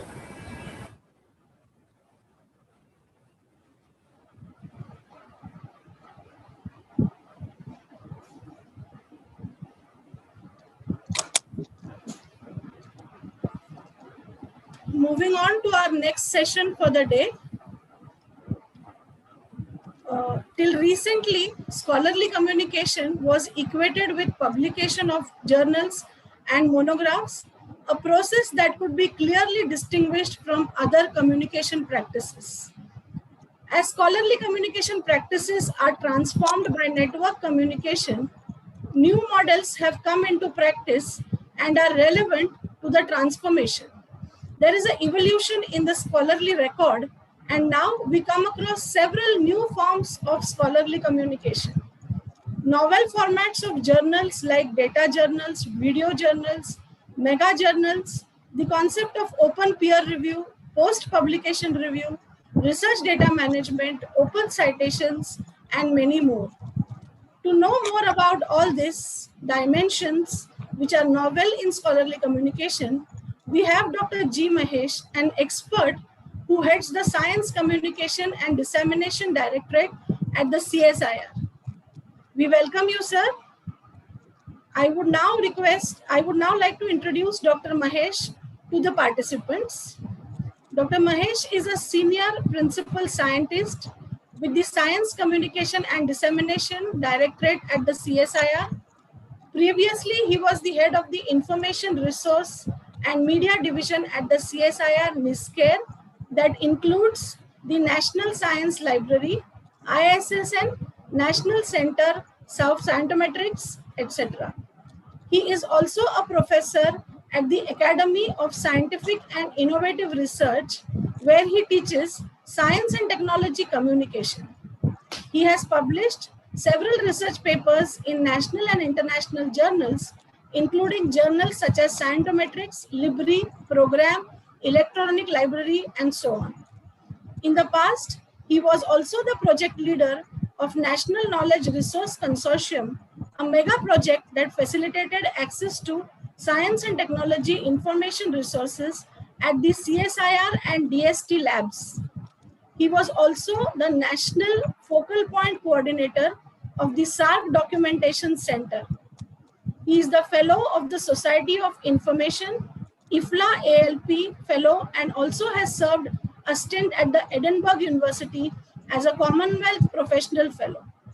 He is currently the editor of Annals of Library and Information Studies and is the editor-in-chief of Colnet Journal of Scientometric and Information Management. On behalf of the ICT and VES College of Arts, Science and Commerce, we welcome you, sir, for this session, and over to you. Okay, thank you so very much, Dr. Meghna, for the generous introduction. Although there is a small correction in what you said, I think I should correct that upfront, which is that I'm not really the head of the Science Communication and Dissemination Directorate. I'm attached to the Science Communication and Dissemination Directorate at the CSIR headquarters. Okay, all of us know what the title of the talk is, and also Dr. Meghna Sanjeeva here has given a brief about what are the when we talk about scholarly communication, some of the aspects that entail in scholarly communication that has been mentioned by Dr. Meghna. So I can see that this is back-to-back session. I think you were, I see about 75 of us connected to each other here. And I guess you've been glued to the screen for the last couple of days, and definitely since afternoon without a break. I don't know how the other sessions have really gone, although I looked at the very interesting session of the inauguration with Dr. Gagandeep Kang and Professor M Sharma, who had very, I would say, the insightful thoughts to share about libraries, and also what they think library professionals should be doing. So, this is close to an hour session that we have. In fact, more than that, an hour and 15 minutes or so. So I, for one, think that monologue from my end,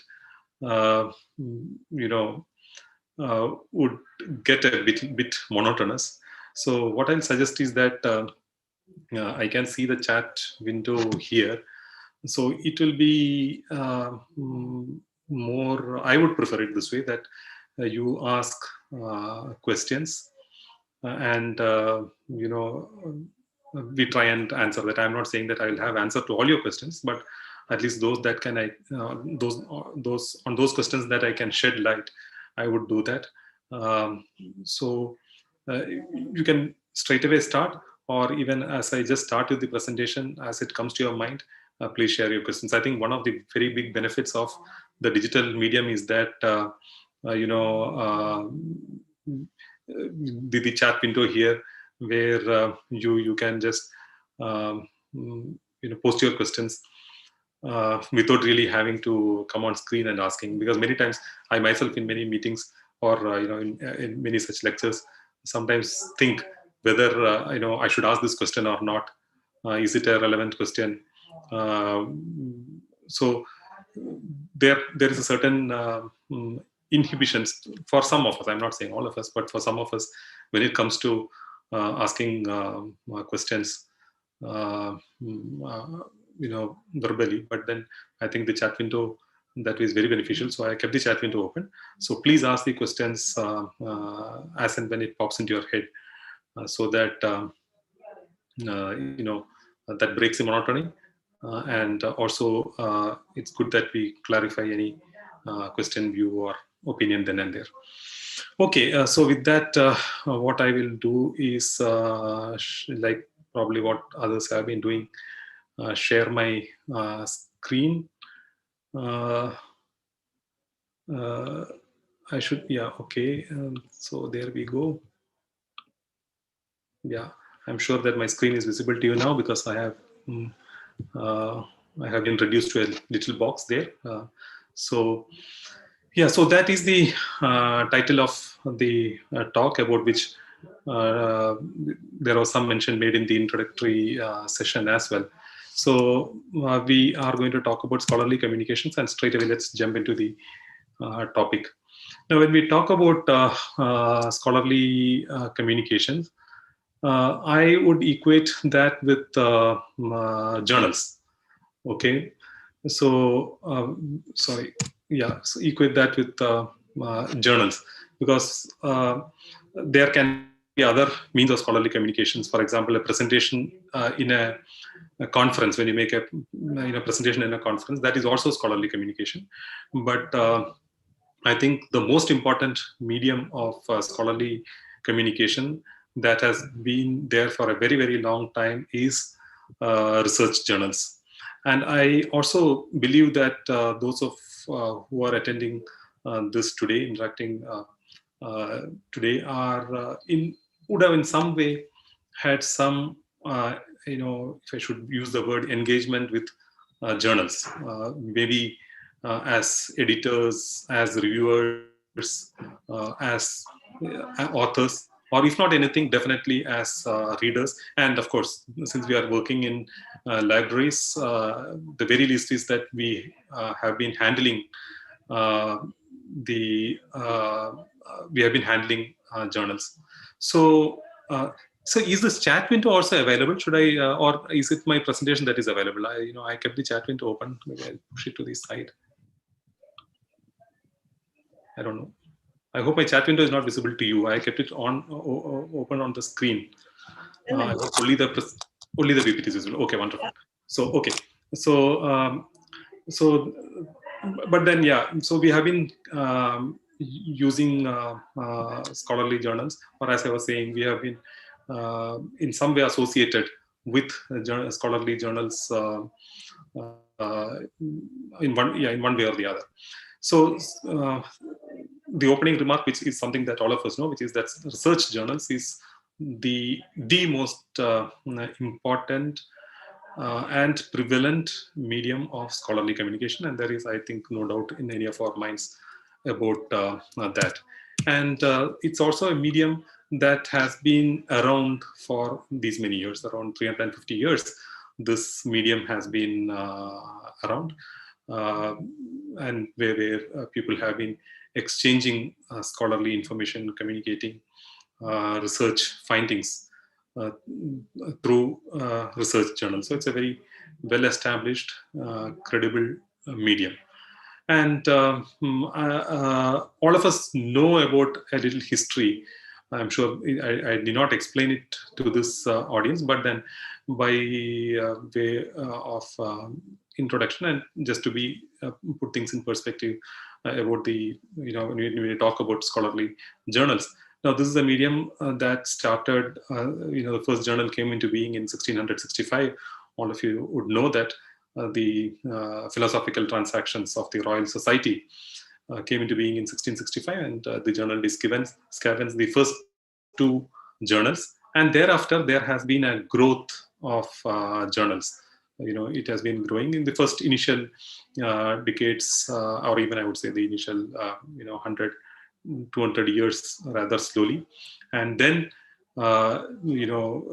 since the last century, the growth of journals have been much faster, and in the recent years we have seen a very speedy growth of research journals being published in large numbers. So much so, we know that the two journals in 1665, to a database like Scopus, which all of us know, indexes approximately about 40,000 journals. And there are many more journals other than these 40,000, because many of the other journals are not indexed in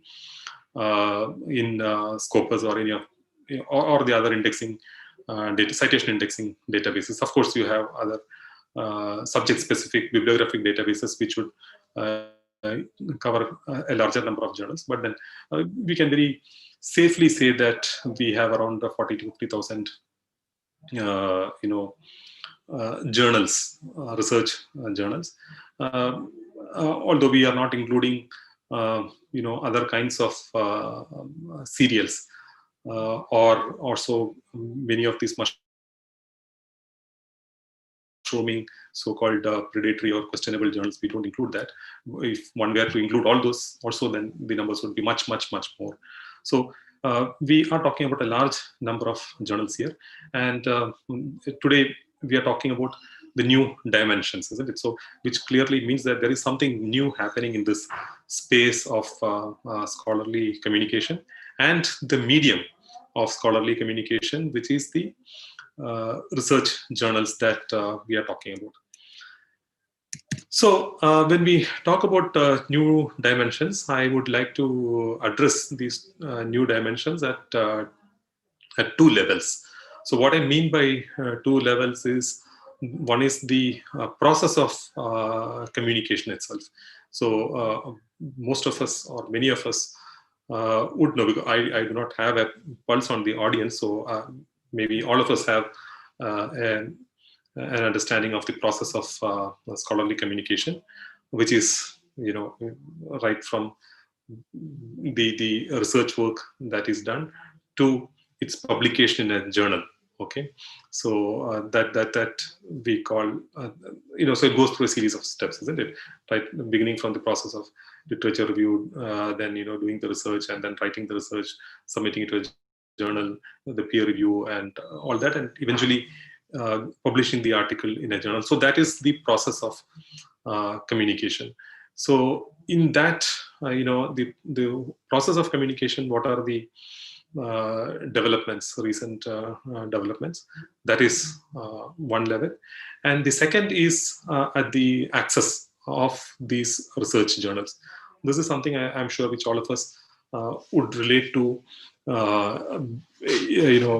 probably better, because in the libraries, we have been handling research journals, and probably many of us in this group would have seen an era when journals, more number of journals were in print form, and now we are handling electronic or online journals. So that transition, I think most of us in this room have seen, and we continue to handle both now, isn't it? Print as well as the online journals, and many of us are aware about the various, to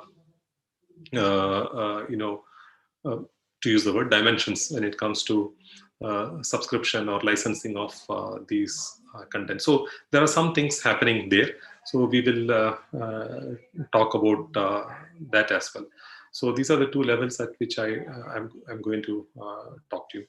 Now, let me also tell you right in the beginning that it is quite possible that in this span of time that we have, it may not be possible to cover all the new dimensions, or it is also quite possible that I might have left out some dimension which I, as per my perception, I thought that was not is not very significant, but for certain other speakers or researchers, maybe that might be an important consideration. So that is also quite possible. So the point is that this may not be comprehensive. So there might be more dimensions than what I am going to talk about here today. So first dimension, I think all of us would agree that has brought about a change in both the process of scholarly communication as well as the way we access information is open access. So, I wouldn't do justice if I didn't talk about open access, although I'm quite sure that this is again a topic that is quite familiar familiar to all of us. So open access has definitely, impacted scholarly communication. That definitely has happened because from print, when we transitioned to online, it gave us a lot of advantages, isn't it? I don't need to spell that out.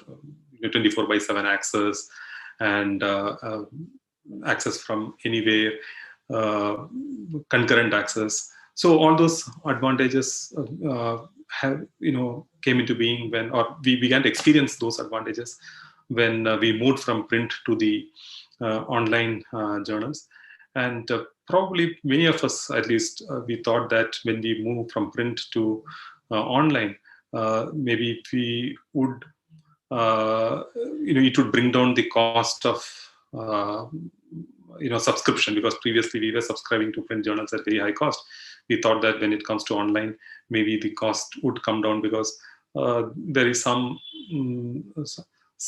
saving, so to say, in terms of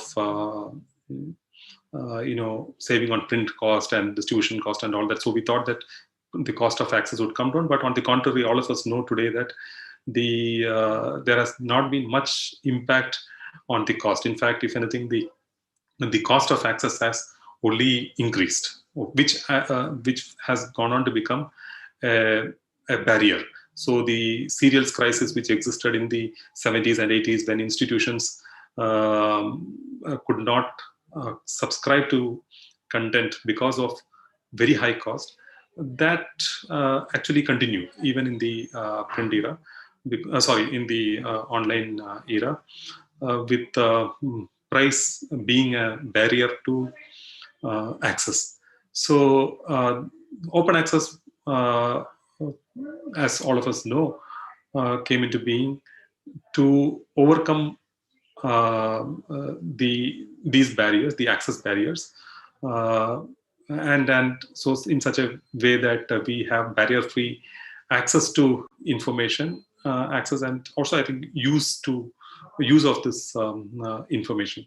So that was the whole idea of open access, and all of us know about the various flavors of open access, the green open access, gold open access, platinum open access. There are different flavors of open access. So these have been there for quite some time, and I think it's a good time. Like it's close to 20 years now that open access has been around. So it might be useful for us to reflect upon how effective the open access movement has been, the whole movement of open access. So again, this is something that different people would have different thoughts about when we talk about open access, but we can agree on certain things, which is that yes, open access is well recognized. Yes, researchers understand the philosophy behind open access, which is that we have barrier-free access to information. But then questions like, if has open access really brought down our cost of access to content? Now that is a question that is very difficult to answer.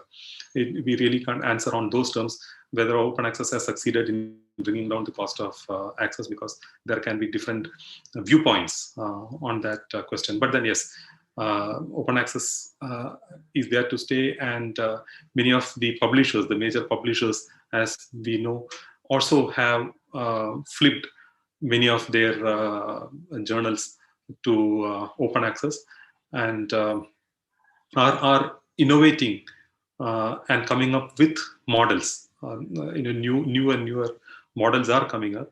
And I would say to some extent, because of the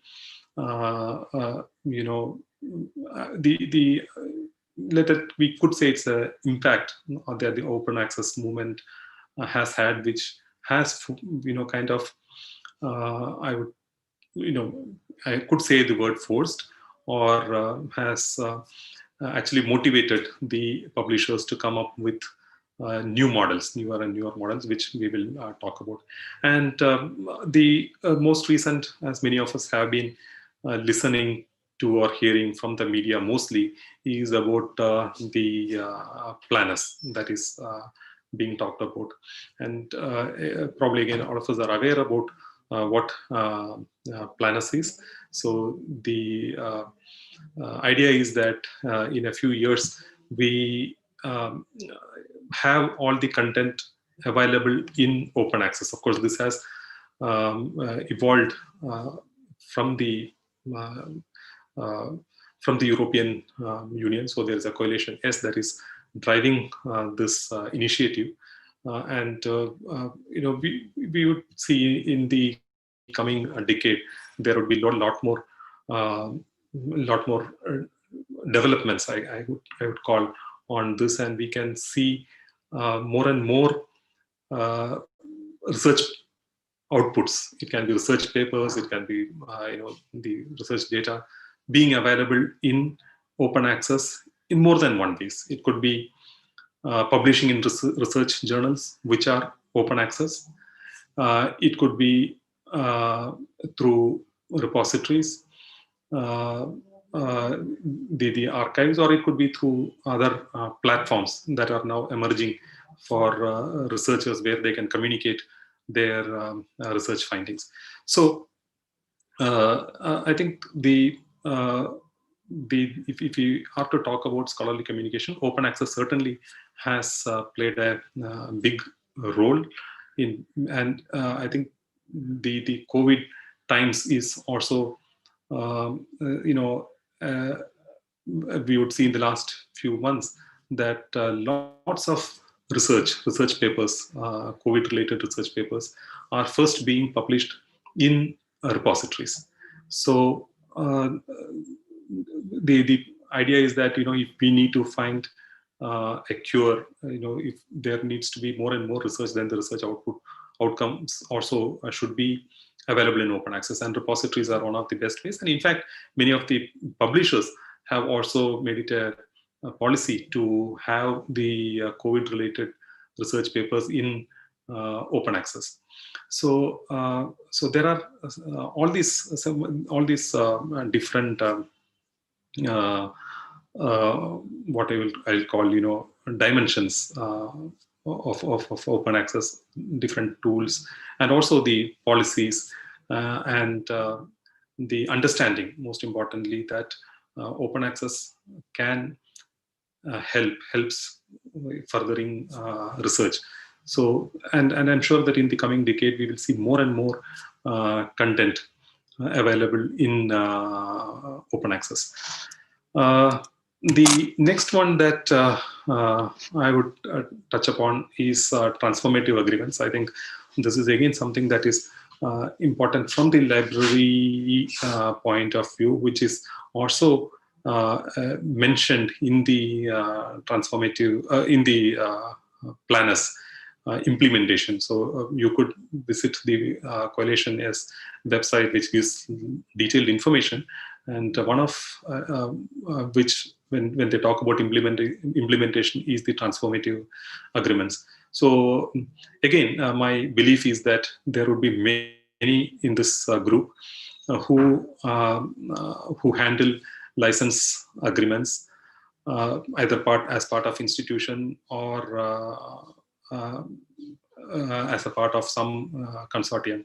So this is again one way of ensuring, or I would say, driving or promoting open access to the content that we have.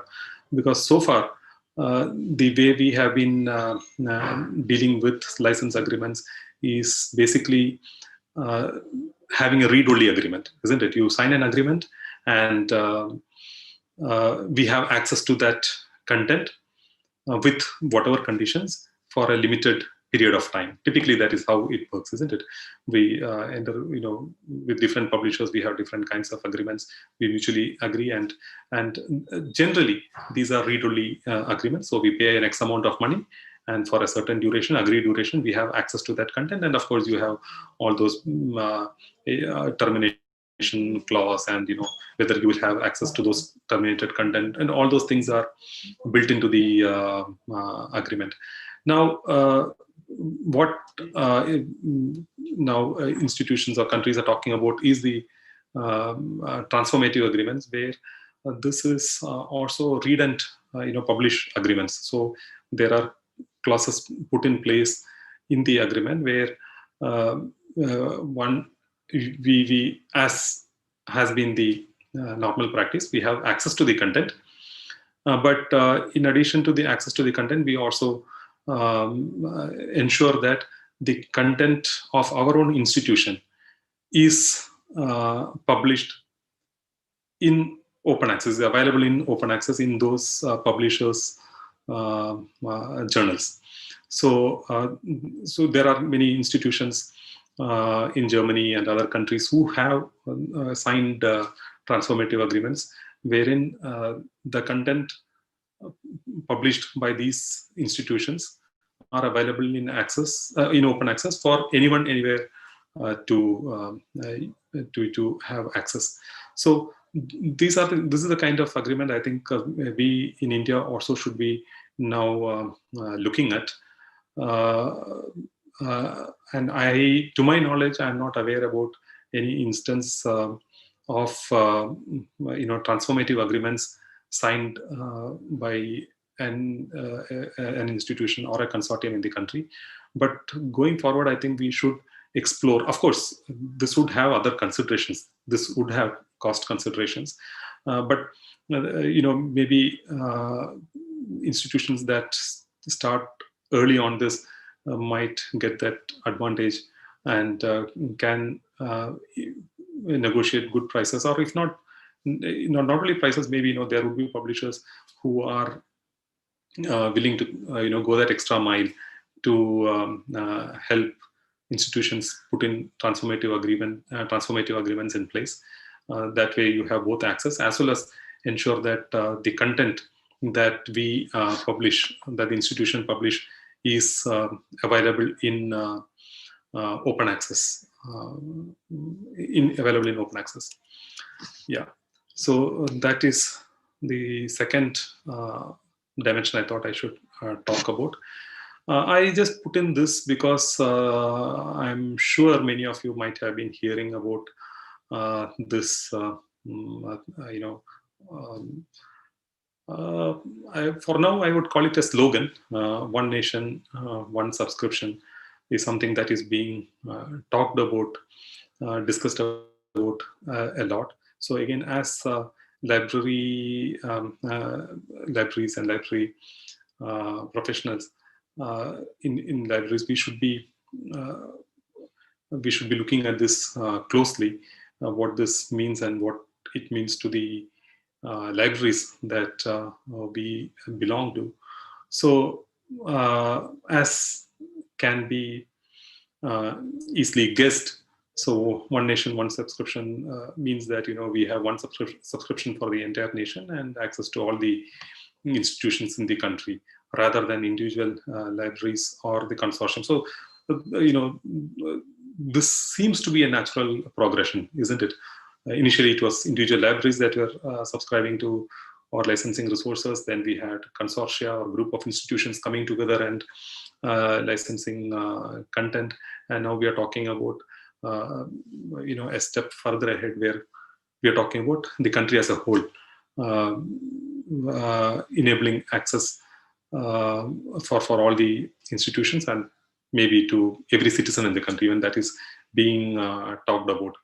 So yes, it's an ideal kind of a model, isn't it? That's the kind of best thing. So you're anywhere, and every institution has equitable access to the resources, and or even every citizen in the country has access to all the resources. That is definitely a dream situation, I would call, more than an ideal situation. But I for one believe that it is not easy to reach that that stage, particularly for a country as big as ours, with so many institutions. But then the good news is that at least we are, putting in efforts. We are looking at this, how this can happen, and maybe we might have light at the end of the tunnel. Maybe at least with a few publishers, we might have this, or who knows, we might have this for most of the publishers that we require. So this is something I think that libraries need to be watching very closely, what is happening in this space, and how we can help this cause in whatever measure that is possible. Yeah, so this was mentioned about a little while ago during the introduction. This is again something that I think we need to touch upon. In the last 15 years or so, we see new and new types of journals coming up, isn't it? So yeah, open access journals. Of course, as I said, we have there the gold open access journals, which, as all of you know, are APC based journals where you pay and publish. Then there is a green open access, or rather green open access is, of course, has to do with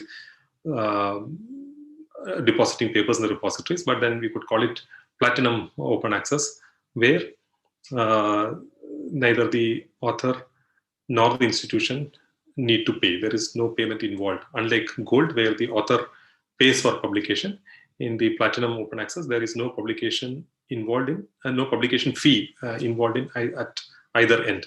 The author also need not pay anything, and the library or the institution also need not pay for access. So the CSIR NISCARE journals, the Academy, Indian Academy of Sciences journals, the International Science Academy journals. So all these journals are example of a platinum open access, where there is no payment whatsoever involved for publishing, as well as for access. There is no money involved, unlike the gold open access, where example is PLOS One, where you need to pay for publishing an article. And some of you who have been following reports would have noticed that Springer Nature recently announced, I would call it big budget payment involved for publishing research articles. Their article processing charges as high as 7 or 8 lakhs. So those are the open access journals. Then there are data journals that have recently come up, which publish data exclusively, so to say. And I think this could have some bearing on, or I could say that this might have been influenced by the emergence of data journals, might have been influenced by the focus on research data management that is becoming more and more important now. Making the research data available in open access, so that, or exposing the research data so that the data can be reused by other researchers, and it's more transparent and good for science, isn't it? When you talk about open science and all that. So data journals are a new type of journals. Then we have hybrid journals. Again, as you can easily guess, hybrid journals are journals which have open access articles as well as articles behind paywalls. Yeah, coalition, yes, or planners, they do not advocate hybrid journals, and hybrid journals are not open access journals. In fact, there are concerns about hybrid journals because they dip into two pockets. They take money from the subscribers for providing access, because a lot of their content is behind paywalls, and at the same time they take money from willing researchers who want their articles to be available in open access. So they take money for getting these articles published in open access journals as well. So as I said, my recollection is that coalition or planners do not advocate hybrid journals, or do not consider hybrid journals as open access journals for publishing our research work. This is my recollection. And then we have mirror journals. So mirror journals are a very recent development, and I think many of these journals, when you talk about the mirror journals and other such journals, I think specifically mirror journals, at least I can say with some degree of confidence that this is definitely one of the outcome of the planners push. And to explain what a mirror journal is, so you have a journal which is a paid journal, or which is a paywall journal, and you do not want to publish in this journal, or your institutional policy does not allow you to publish in this journal because it is a paywall or a closed journal. Now, what the publisher does is that the publisher brings out another version of this journal, and that is a mirror image, or that is exactly similar to this paywalled journal, except for, and they follow the same editorial peer review processes.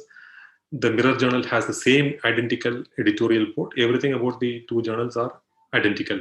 The scope, the editorial board, the peer review process, the editorial process, all that remain the same. So the difference is that there is a slight difference in the title to uniquely to identify. And one example is that of Elsevier's Water Research is a journal which is a impact factor closed or paywall journal, and they came up, I think it's an Elsevier's innovation. They came up with this journal called Water Research X. So that is the open access version of water research. So they are almost identical except for the slight modification of the title. Here it is Water Research X, and of course the ISSN has to be different because it is all said and done a different journal. But then what do the authors or researchers get out of it? The author or researchers gets this advantage, which is that they get the same quality as they get with the paywalled journal. Everything remains the same, but they can their articles will be available in open access. So I think that is the most recent kind of new model of journal that has emerged. Then you have visual journals. Yes, visual journals has been around for quite some time. Many of you in this group, particularly if you belong to scientific institutions, biology particularly, you would know the Journal of Visual Experiments, or JOVE, JO as it is called, is the first visual journal. So here the content is not the textual content, but the content is the video. It's also called a video journal. So we have in place of the text, we have videos. We have videos which communicate the research. So when this journal was introduced, I think a little more than a decade ago, maybe 2007-8, some time like that, in around that time, it was felt that it was will such a journal be accepted with such a journal? Will such a journal be treated as a journal? And because it's a clear departure from the normal, isn't it? We have been used to textual content, journals being textual in nature. But then today we know 15 years or maybe more than a decade that video journals are here to stay. Joe has been quite successful, and probably they have come up with other more journals other than biology in other disciplines as well. And these journals have impact factor, and they go through that scholarly cycle. The videos are recorded, it is reviewed, peer review, and all those things are done. So visual journal is something again that has happened in the recent times. Then we have the overlay journal. Overlay journals are again an interesting model. I would say quite innovative. So it is called overlay. In fact, when I recall when Nature, the journal Nature, when they published a news snippet about news item about overlay journals. I think it came into being in 2015, probably 2015, I guess. So when it came into being in 2015, journal Nature, they had this news item, and the title read, "The journal that does not publish anything," or the journal that do not publish anything. So there is no content of its own in the journal.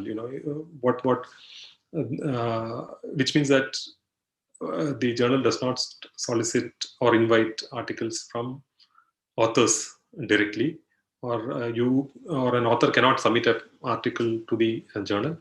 But what the journal editors do is that they look at repositories, the archives repository, and they pick articles. They identify article and link those articles to the journal.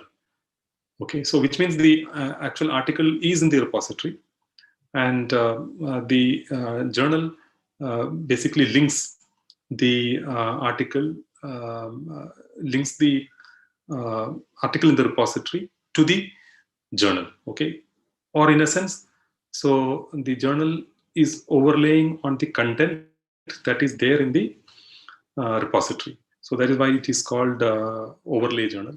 So in fact, if I recall, if you want to look at an example, discrete mathematics, so that is the first overlay journal that came into being in 2014 or 15. I think probably it is 2015. So even that has been successful. The journal continues to be there. Then Mega Journal, of course, is an APC-based open access journal. So Mega Journal, as all of you know, the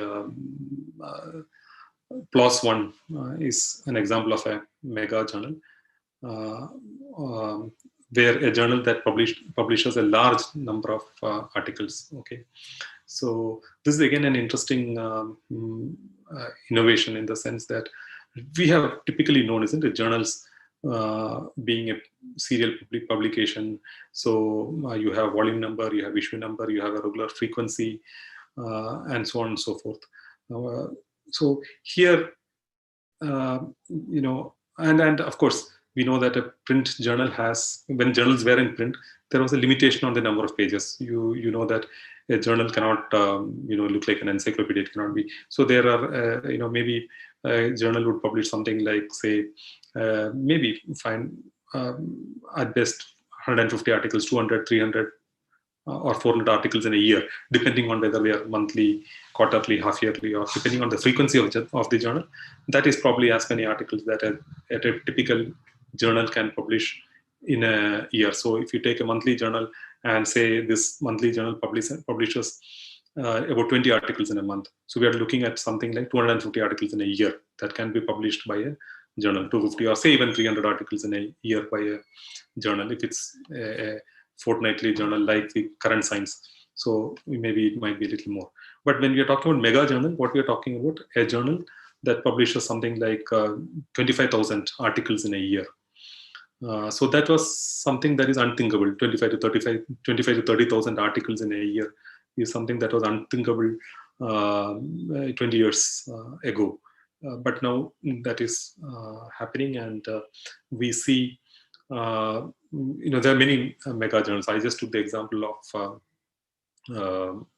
of PLOS One, but there are other such mega journals, and probably there might be more such journals that that would come into being. Then, of course, other efforts like a wiki journal, which is kind of a wiki. There's a wiki journal of medicine, which is a Wikipedia-based scholarly journal. So the point that I wanted to convey was that there is a lot of innovation happening in scholarly journal publishing. New models are coming up. We do not know how long these journals would last, or which of these models will become hugely successful, or whether they will all coexist in their own spaces. We do not know. But then the point is that there is a lot of innovation that is happening. And definitely, clearly, that one is, of course, being in the digital form, there is this scope for innovation. And also this innovation is also, I think, to some extent driven by initiatives such as planners and movements like open access, where publishers have to look at how to come up with new models. Of course, there has been when I talk about this, I can't help avoid mentioning the predatory journals, isn't it? All of us know predatory journals has been, I think, one of the unintended outcomes of the open access or the APC based publishing. So yeah, of course, there's a cost to publish.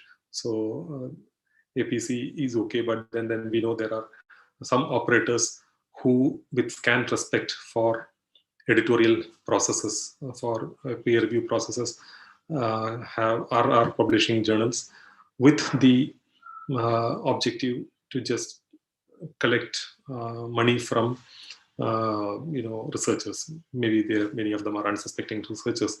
So that is a concern, and most of, or I think all of us here are aware about the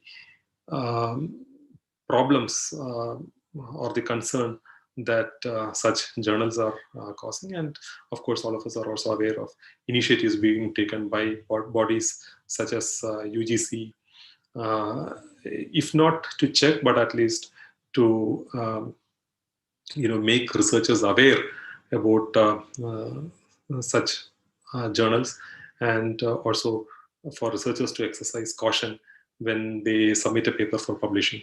The credible journal and a questionable journal. So again, that is something that we need to be careful about.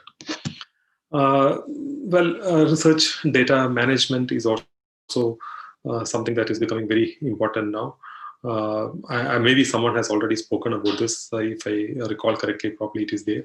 But then I'll just touch and go on this this particular topic. So we know that. So the whole point is that we recognize data as equally important as the research paper.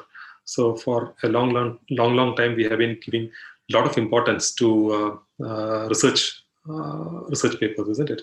So we've been the credit, so to say, we've been giving to research papers, but it is now recognized that data is an equally important research output, whether when you're gathering data, collating data, compiling data. Number one. Number two is that the data needs to be out in the open. It should be usually what has been happening is that researchers gather data because the data is voluminous. It is very difficult to have this data published in research journals for obvious reasons, space and all that. So if the data is analyzed, and it's the analysis and results that appear in research journals. But now today with technology, it is possible for the research data to be out in the open, and that has several advantages, isn't it? It avoids duplication of research. The same research need not be carried out to generate the same kind of data, number one. Others can access this data and do analysis in different ways. And the availability of the data or exposing this data makes the research more credible, isn't it? Anyone wants to check, that can be done. So there are many advantages, and in India we have been slow to start looking research data or recognizing research data as a quantifiable research output. And I think even as of today, we really do not have a policy on research data management and the focus that all research data should be essentially available in open access. But I think the time that will happen, although we know that more and more publishers have made it mandatory that the research data should be available either on the journal platform or the institution's repository or some data repository. It has to be available for use. So this is something, again, that we will see becoming more common, the focus on research data, the management of research data. And clearly libraries and library professionals have a very important role to play, setting up data repositories and driving the whole research data management program in institutions. Peer review is, again, when you talk about scholarly communication, we are looking at a lot of discussions that are happening on peer review. And again, I'm presuming that most of you know how peer review works. You write a paper and it's sent to the journal, and the journal, whatever, after their preliminary assessment, they send it for peer review to experts in that particular field.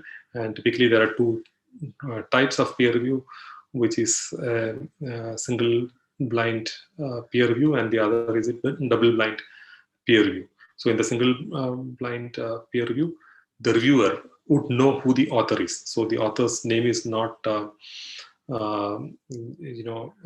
It's not made anonymous. So the reviewer knows who is the author of the paper. In the double blind peer review, obviously, to avoid any peer reviewer bias,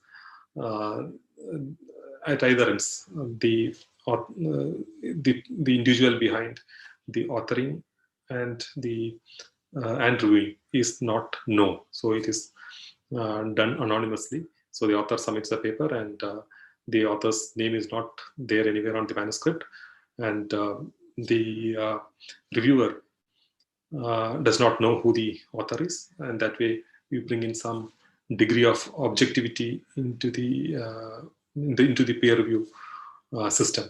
But of late, or for quite some time, I would say, there has been discussions and debates on this traditional peer review system. And the concerns have been that why should peer review be restricted to 2 or 3 individuals? And peer review is sometimes a very lengthy process. Many times it takes a lot of time, and many times from the peer reviewer's point of view, the peer reviewers are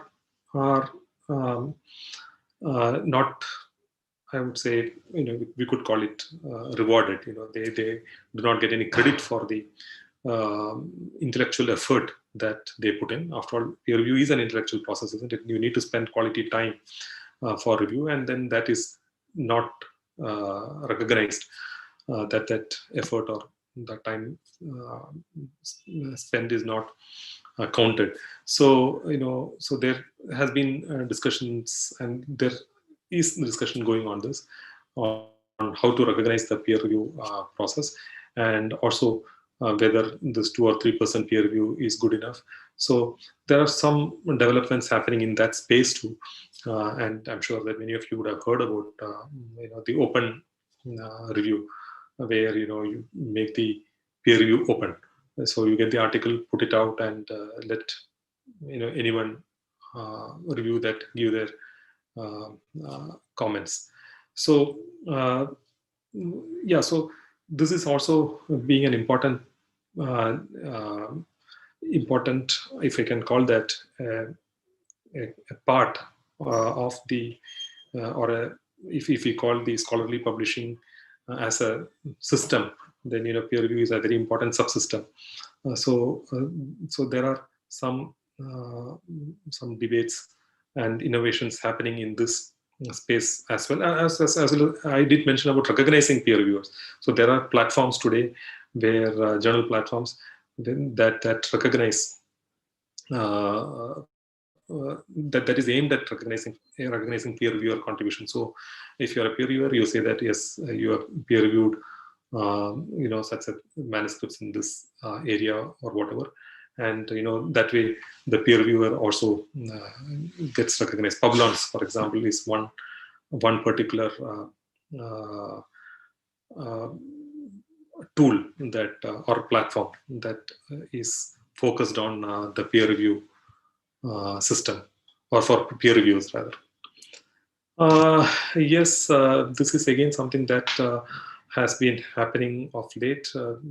Lots of discussion that has been happening the last, I would say, this particular decade, more than the last decade. The emergence of plagiarism tools, isn't it, which was not there. So there is a lot of talk about plagiarism. There are policies, there are notifications, and a lot of concerns with regard to ethical issues in scholarly communications. So be it plagiarism, be it things like data fabrication, be it things like data falsification, and so on and so forth.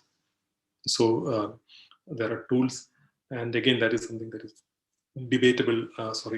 How helpful how effective the tools are. Yes, to some extent they could it can curb plagiarism, but then we also need to have an understanding how these tools work, and how what are the deficiencies, if I can call that, with these tools as well. For example, it does not work in other languages other than English. So how do you track plagiarism in other languages? And there are ways and means by which people circumvent plagiarism even through the best of tools. So yeah, plagiarism is a concern. There are tools, but how effective they are. So rather, it would be useful to sensitize or educate researchers to not indulge in these practices than banking on the tools. Also, yeah, more difficult are, for example, data fabrication, image manipulation, falsification. Now these things cannot be tracked through plagiarism tools. So what do we do about that? So that might take some time. Many times it can easily get through these plagiarism tools. But of course, yeah, going forward, we may have artificial intelligence based tools which can even track these. But as of now, these are big concerns, the ethical issues in scholarly public. There are many others. I am just touching upon the more prevalent ones, but there are other concerns also, whether it is at the peer review stage, or the authoring stage, or different stages. We can talk about different ethical issues, but then broadly, what is talked about are some of these within the scholarly communications space. People are talking about plagiarism and such things. So I think come to the end of the presentation so that we can take questions. I think probably the last one. Alternative platforms. The green open access. I thought we did start off with open access, so it might be appropriate. Not really appropriate, but maybe end with open access too. There are alternative platforms and green OA. So irrespective of where you publish, whatever policy that we do, we have not been able to make a lot of progress with regard to institutional repositories. Yes, there are subject repositories, but when it comes to institutional repositories, the way we thought we would be able to drive open access with institutional repositories have not really happened. And I think all is not lost. I think libraries still, I can see someone has raised a hand. I'll just finish since we are towards the end of the talk. I'll just finish it off. So yeah, so libraries should still look at promoting repositories or driving repositories, not only creating but also, because creation is probably the easy part. Lots of training has happened on DSpace and all that. Many are trained on it, but I think the challenge has been to populate these repositories. So repositories have been created, but somehow we are not being able to sustain, or we are not being able to populate these repositories as it should have been.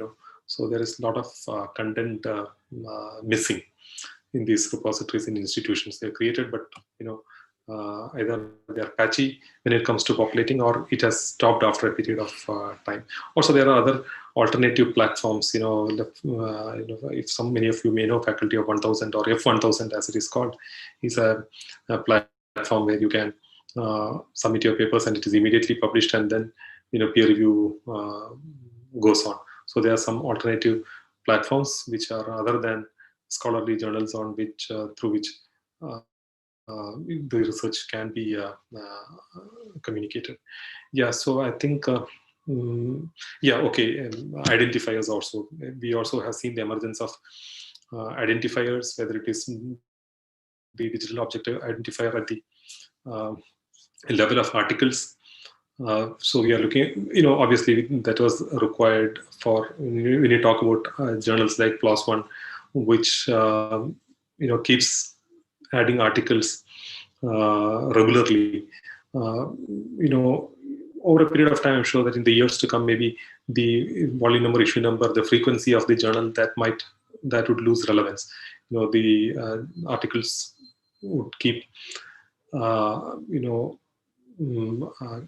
keep aggregating on a journal or publisher platform, and the identifiers would be the way to track the or to access the particular article.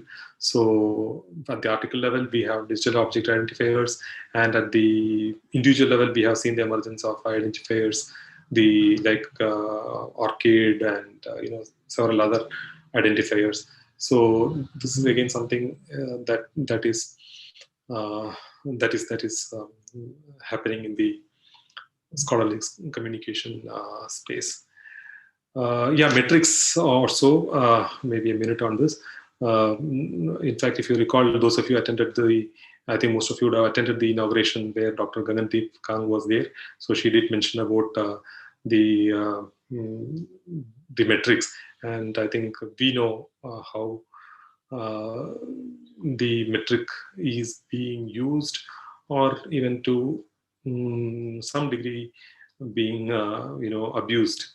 And then that is there are some challenges there, and there are newer and newer metrics that keep coming up, and yes, it's very difficult to find a perfect metric.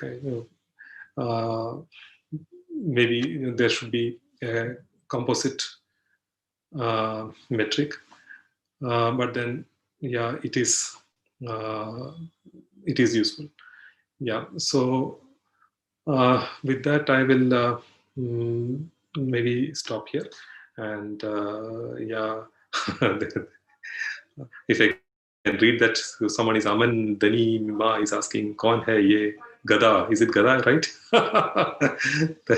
Anyway, that I think you missed the introduction part. I was very suitably introduced, so I think I'll ignore that. So is there any question, anyone there?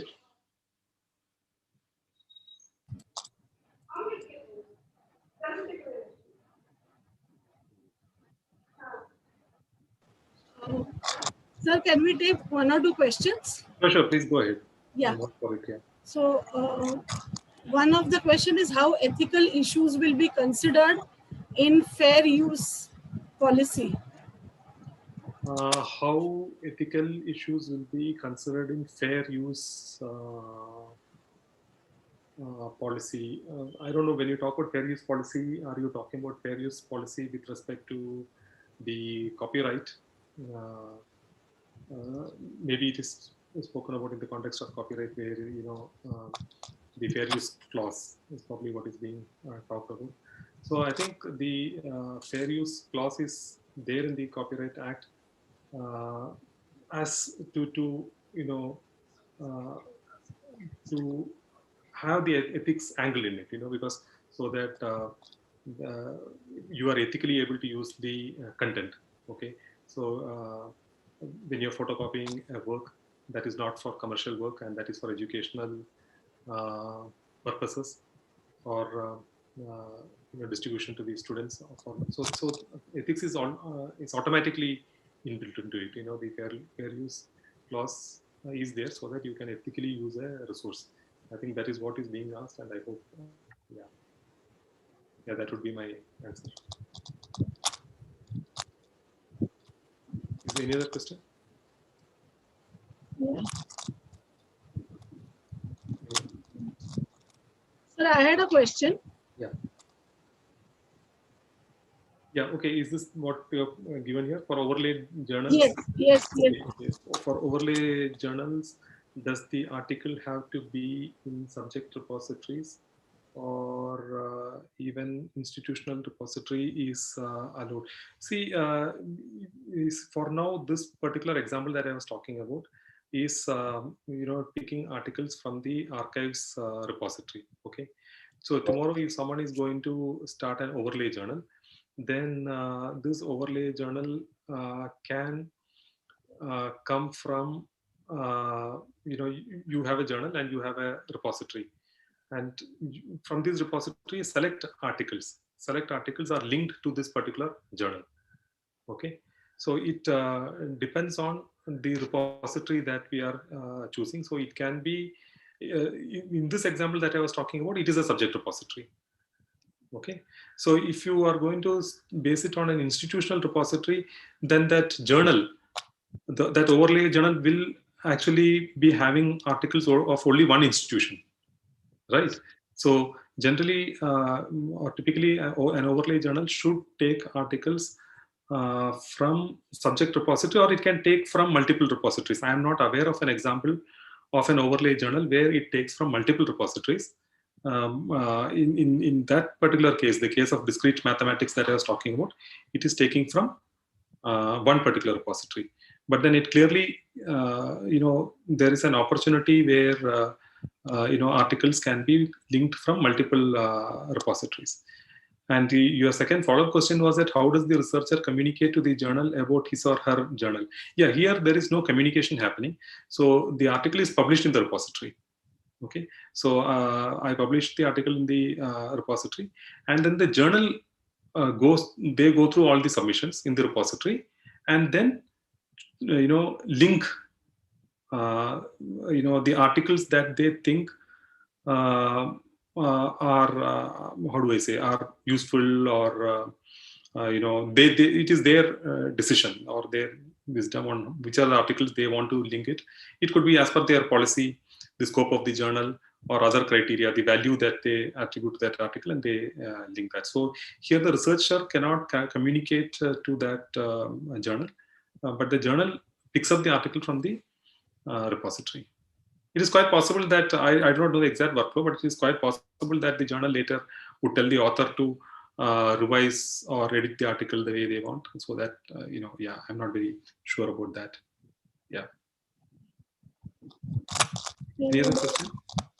Yeah, one more question also. It is from me only. I actually wanted to understand because this is quite okay. Let us take up the participants' question first. Okay, I will read that. How can we check if our thesis is put into the repository by institutions for enrolled course by a research degree? So that is your first question. How can you check if our thesis is put into a repository by institution?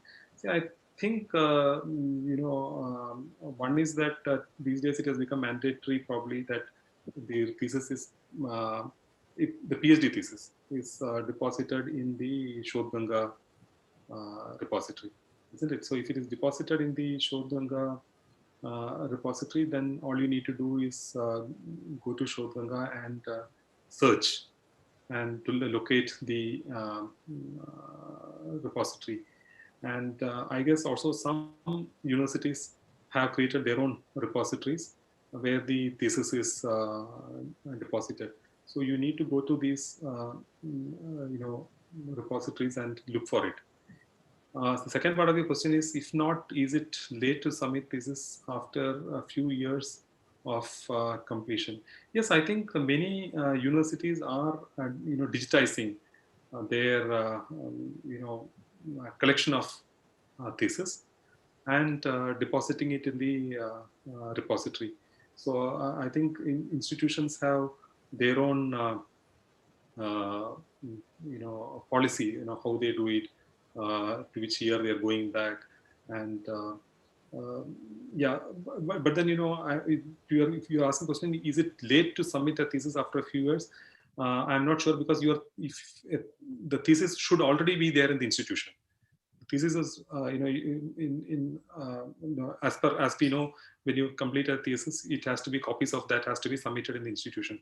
So the institution should already be having that thesis. It is only about whether that institution is taking up a digitization program, whether they are digitizing the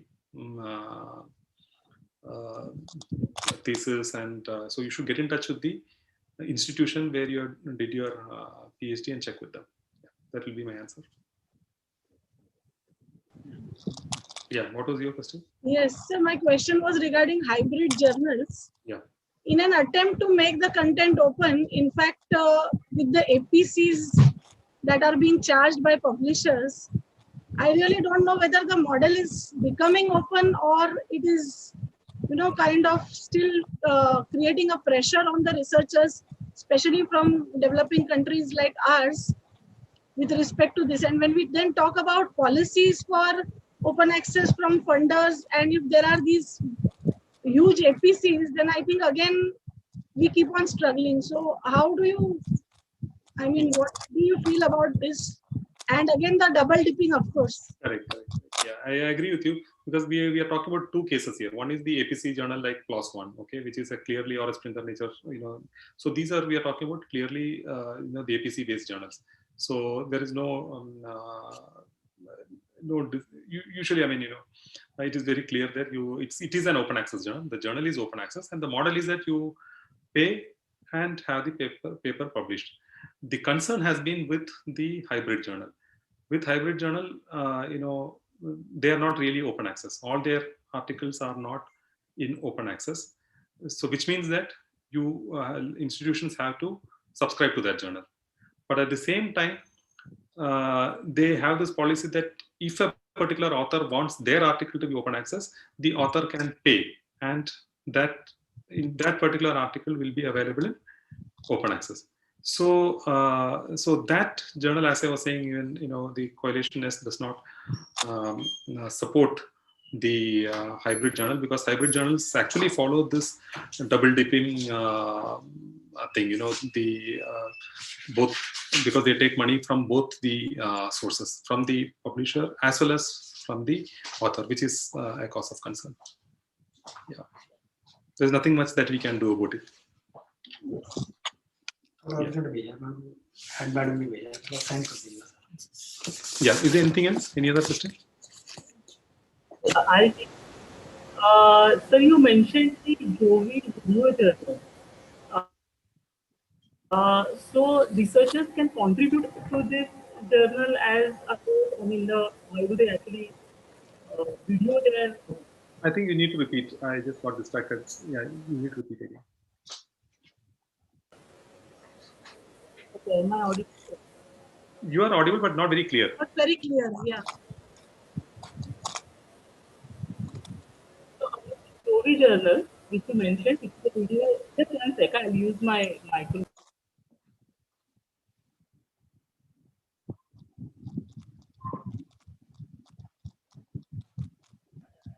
So the Jovi journal which you mentioned, sir, which is a video journal. So can researchers from all over contribute to this journal? I mean, Which journal? Which journal? they have to Jovi, which is a video journal. Oh, okay, yeah. Of course. Anyone can. Yeah. It's a commercial journal, so anyone can as with other journals, anyone can publish. But then if I recall, because uh, they they started off with biological sciences. Okay, so so it is more for scientific uh, the science disciplines. Okay, where the experiments are demonstrated and that is recorded and then the research explained. So yes, so it's an anyone can. Okay. Yeah. Maybe like we have standards for, I mean, the manuscript. Yes, yeah, you not exactly manuscript, the videos. So Yes, they might also have standards yes, they would videos. Yeah. as guidelines, like how we have for the print journals, we have guidelines for making submissions. Hmm. So they also have their own guidelines on the, the video and all that. In fact, sometimes they also do the recording. They come and they do the recording themselves. Yeah. I think So there is one question. You want to read out? Yeah. Yeah. It's a general question. When we talk about plagiarism, research ethical issues, do you think that all institutions are taking it as a serious issue? And what is the current status with the UGC guidelines regarding this and for the quality research? Okay. Yeah. See, this here I can just give my opinion, and others can have, they would have their own thoughts on this. So if you're asking me, do you think all institutions are taking as a serious issue?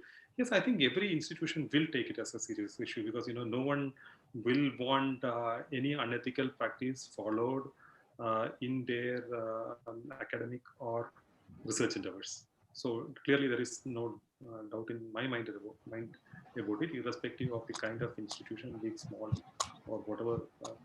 I think every institution is concerned. Every institution takes the plagiarism issue very seriously. Now, what is the current status about UGC guidelines? Well, the guidelines are there, so guidelines are there for us to follow. So we need to follow the guidelines. The only, probably I don't know what triggered this question, but maybe what I had said was that there is a lot of emphasis on plagiarism tools. Okay, so tools being indiscriminately given to, I would say, even the students and just about everyone. And plagiarism is for checking the similarity, right? So when we talk about that, there are other aspects of other ethical issues or other I can, if I can call that research or academic malpractices. For example, there is, because plagiarism is to check if there is similarity in your research paper or thesis or something like that. So there are different ways to circumvent that. I don't need to say that even the best of softwares can be circumvented. And there are other issues like data fabrication, falsification, and all that, which are more serious. I would say it is definitely far more serious. Plagiarism is also serious, but so emphasis on tools may not help much. What I said was that the ethics should be inculcated. People should talk about, and it should not be indulged in the first place. Maybe the tools might act as a deterrent, maybe, but they really can't prevent. That was my thought when I said that. Okay. Yeah. Thank you, sir. Firstly, my apologies for missing the part in the introduction. As head of information resources and media, I stand corrected. No. Thank you very much for this exhaustive session tracing the history of scholarly communication, moving on to the open access plan as transformative agreements, and highlighting all the novel forms of scholarly record. I think the session gave quite a futuristic view of how the picture of scholarly communication would be, opening up several new avenues for the researchers to publish and share their work in the years to come. So on behalf of the ICT and the VES College of Arts, Science and Commerce, we thank you very much for accepting our invitation and sparing your time to deliver the fantastic session. Thank you, sir. Thank you very much. Wish you all the very best for the rest of Thank the you. day. Thank you. Over to you, Madhvi, for the next session.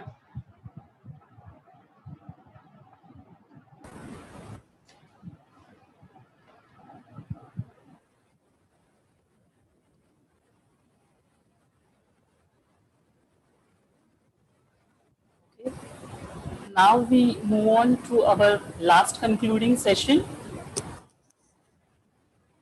good academic research practices.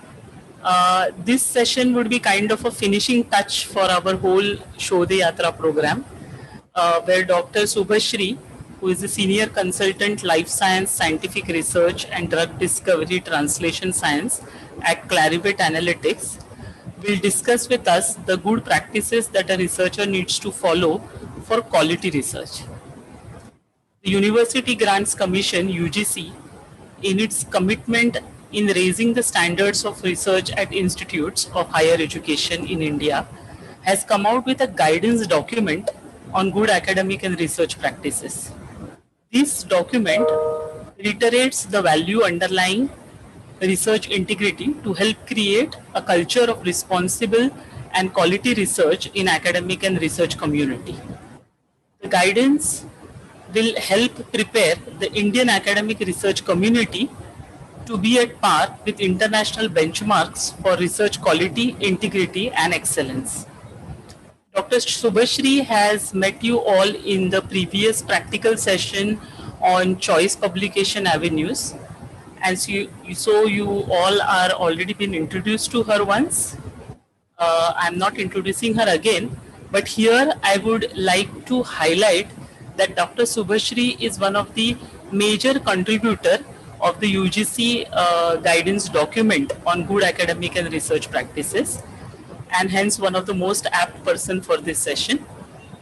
We congratulate Dr. Subhashri for being a part of the UGC guidance document, and we welcome her on behalf of Institute of Chemical Technology and VES College of Arts, Science and Commerce for this TechWhip supported 7-day national level capacity building program, e-Shodhyatra, Emerging Trends and Technologies in Scholarly Communication. Over to you, Subhashri. Thank you, Madhvi ma'am. I hope I'm audible. Yes, you are. Okay, thank you so much. So just give me a moment. Yeah. As I share my screen. So I hope my screen is visible. Yes. Okay. So yes, as I said, thank you, ma'am, for the invitation and the very warm introduction. So as Madhvi ma'am very aptly mentioned, this is the right finale topic for this entire Shodhyatra, which is a very nicely named program, the journey of research, right? So just a small introduction about this document that we created in partnership with UGC. So I will talk about scientific research, what it is, and what I really would recommend everybody to do is, and just give me a moment, in the chat window, I will send you the link for the document. It is available publicly on the UGC website. So around a year ago, Dr. Bhushan Patwardhan and some of the senior leadership from Clarivate South Asia. So a small introduction to Clarivate. We are a company that has been very intimately associated with the research ecosystem. So we are proprietors of one of the largest citation databases in the world, Web of Science, and we have a whole suite of scholarly products of life sciences systems biology products. So we are an analytics company that helps academia, governmental institutions, pharmaceutical organizations, corporates with better information, with scientific analysis to accelerate the pace of innovation. And there was a conversation with UGC, and UGC was looking for crystallizing or codifying some good practices.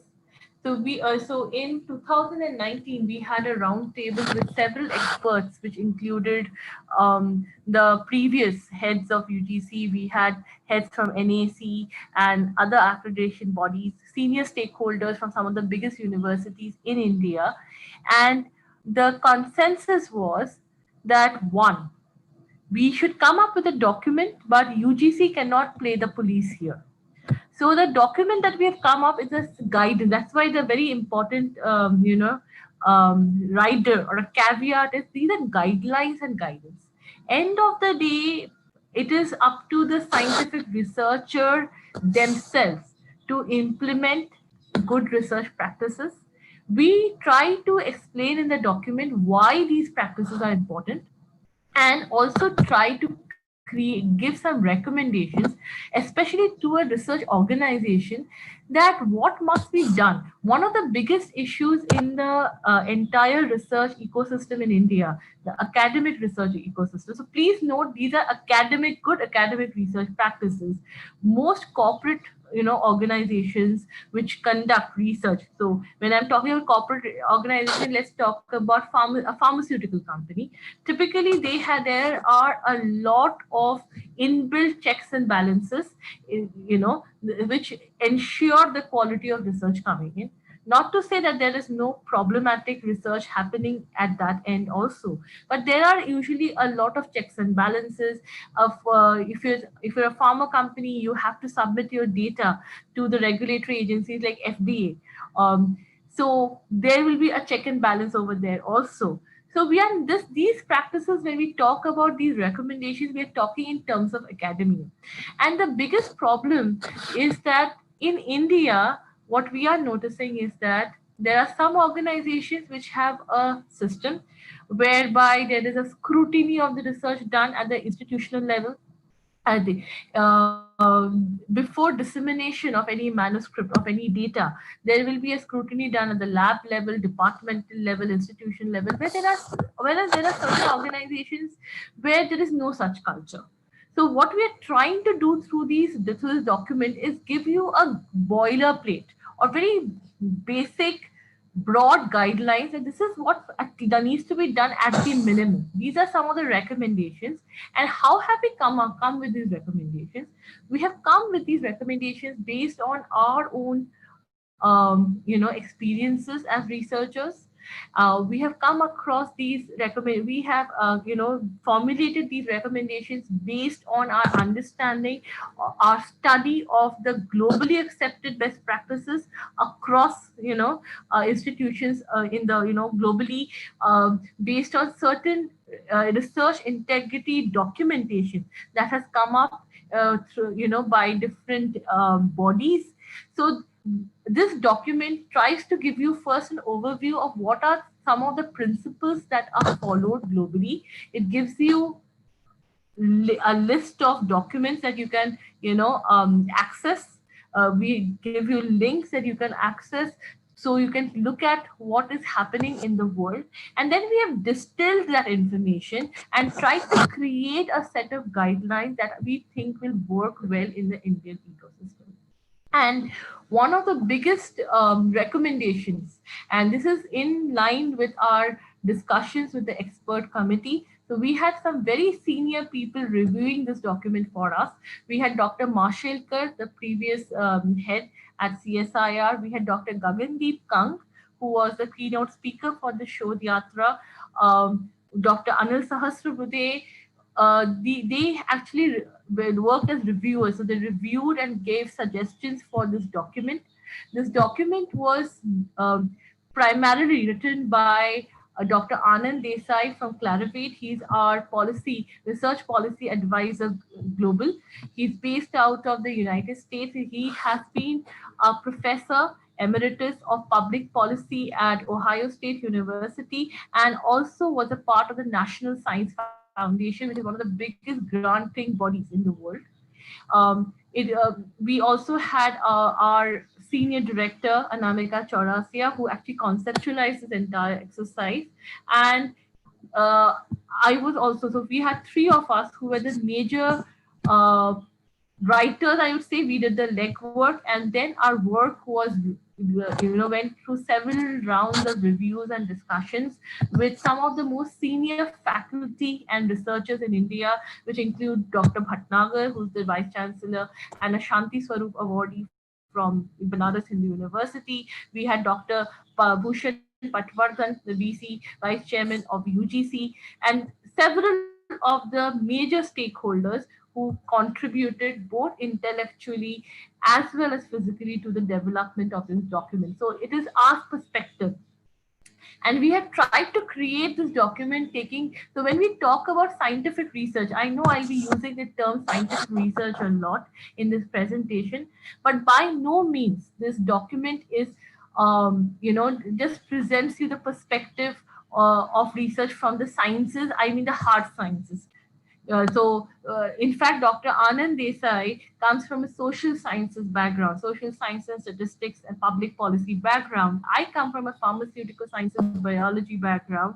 I have been trained both in India and in the United States at NIH, National Institutes of Health, which is one of the biggest, biomedical research bodies in the world. So we are trying to put a perspective from different fields. We had Dr. Bhushan Patwardhan, we had, Dr. Anil Sahasrabuddhe, who gave a very good, overview or gave us ideas about how this document can be utilized by engineering institutions. So we had tried to make this document as inclusive as possible, and I really urge all of you to have a look at this document. And one overriding, so this is something I wanted to mention. One suggestion that we have got from everybody on the expert, panel was that we need an office of research integrity. So there needs to be a body, because see, good research practices, giving guidelines is all very good. But how do you ensure that these practices are actually implemented and executed? So there needs to be an office of research integrity. I would say this is one of the biggest recommendations. So we make a formal recommendation that there needs to be an office of research integrity, office of research oversight at every institution, where there will be a kind of a mechanism through which the research that is happening at the institution is subject to scrutiny, and there will be a layer of accountability. The biggest problem right now in the Indian research ecosystem is accountability. Because if a problem happens with a research project, would the director of the institution or the vice chancellor or the principal of the college be responsible? Because he or she might not even be directly associated with that particular project. They do not know. So if something wrong happens, then how is the accountability shared? How is it measured? So this is one of the biggest takeaways from this document, is that there needs to be a mechanism. It is not only sufficient to give you guidelines, but there needs to be a mechanism, a oversight committee. So we leave how that will happen to different, to institutions. That's why we have an appendix section in this document where we have put, we have put the mechanisms that are followed in different institutions worldwide. What do they do? What does NIH do if somebody is caught falsifying data? Or what are the checks and balances? So we have given you the recommendations. How the idea is that you take information from this document and create your own research oversight mechanism. So with this, I will share some of the slides, and I'll actually then go live into the document to show you how to interpret the document, what the document has. So Let us start with the first thing. What exactly is scientific research? So I would say scientific knowledge and scientific research, this should be the first tenet or the first principle of anybody who is doing research, is that when you're working with some data, when you're working on especially any experimentation, or when you're coming up with something new, your hypothesis, your ideas should be testable, your data that you have generated should be reproducible. This is the first thing with when you start with scientific research, and this encompasses both the hard sciences and the social sciences. So for all of you today who are attending, and if you are earlier career researchers, if you are faculty, if you're writing a paper, a manuscript, please ensure that your data is reproducible, because it is of no use to the scientific community if you're sharing information. In fact, this creates confusion, it creates problems overall. In fact, some of the biggest frauds in scientific research have been seen, or they have come up in the out in the open, when people all over the world were trying to reproduce the data and were not able to do so, and then red flags started happening. So, as a person, principal investigator, so the faculty today who are group leaders, who are leading research projects, you need to start having a mechanism whereby there you can ensure that the data generated by your students or your postdoctoral researchers, technicians, you know, anybody whom you work with is reproducible. Also, this is for collaborations, big collaborations. If you're collaborating with another, if you are a part of an multi-institution project, before you submit the data, you make a manuscript, make sure that you have all the raw data with respect to the experimentation or the studies that were not done at your lab or at your by your group, that there is absolute transparency. Many times what happens is that we trust our collaborators. And it could be the reason that you are, that let's say you are an early career researcher, you are an assistant professor, you are collaborating with a very big shot name. And you have not, you typically tend to trust the very fact that this big shot name is collaborating with us, gives us a lot of, how do I put it? Uh, this is a matter of prestige, a matter of pride and honor for us. But having said that, be polite, be respectful, but ask for complete transparency. Ask to see the data.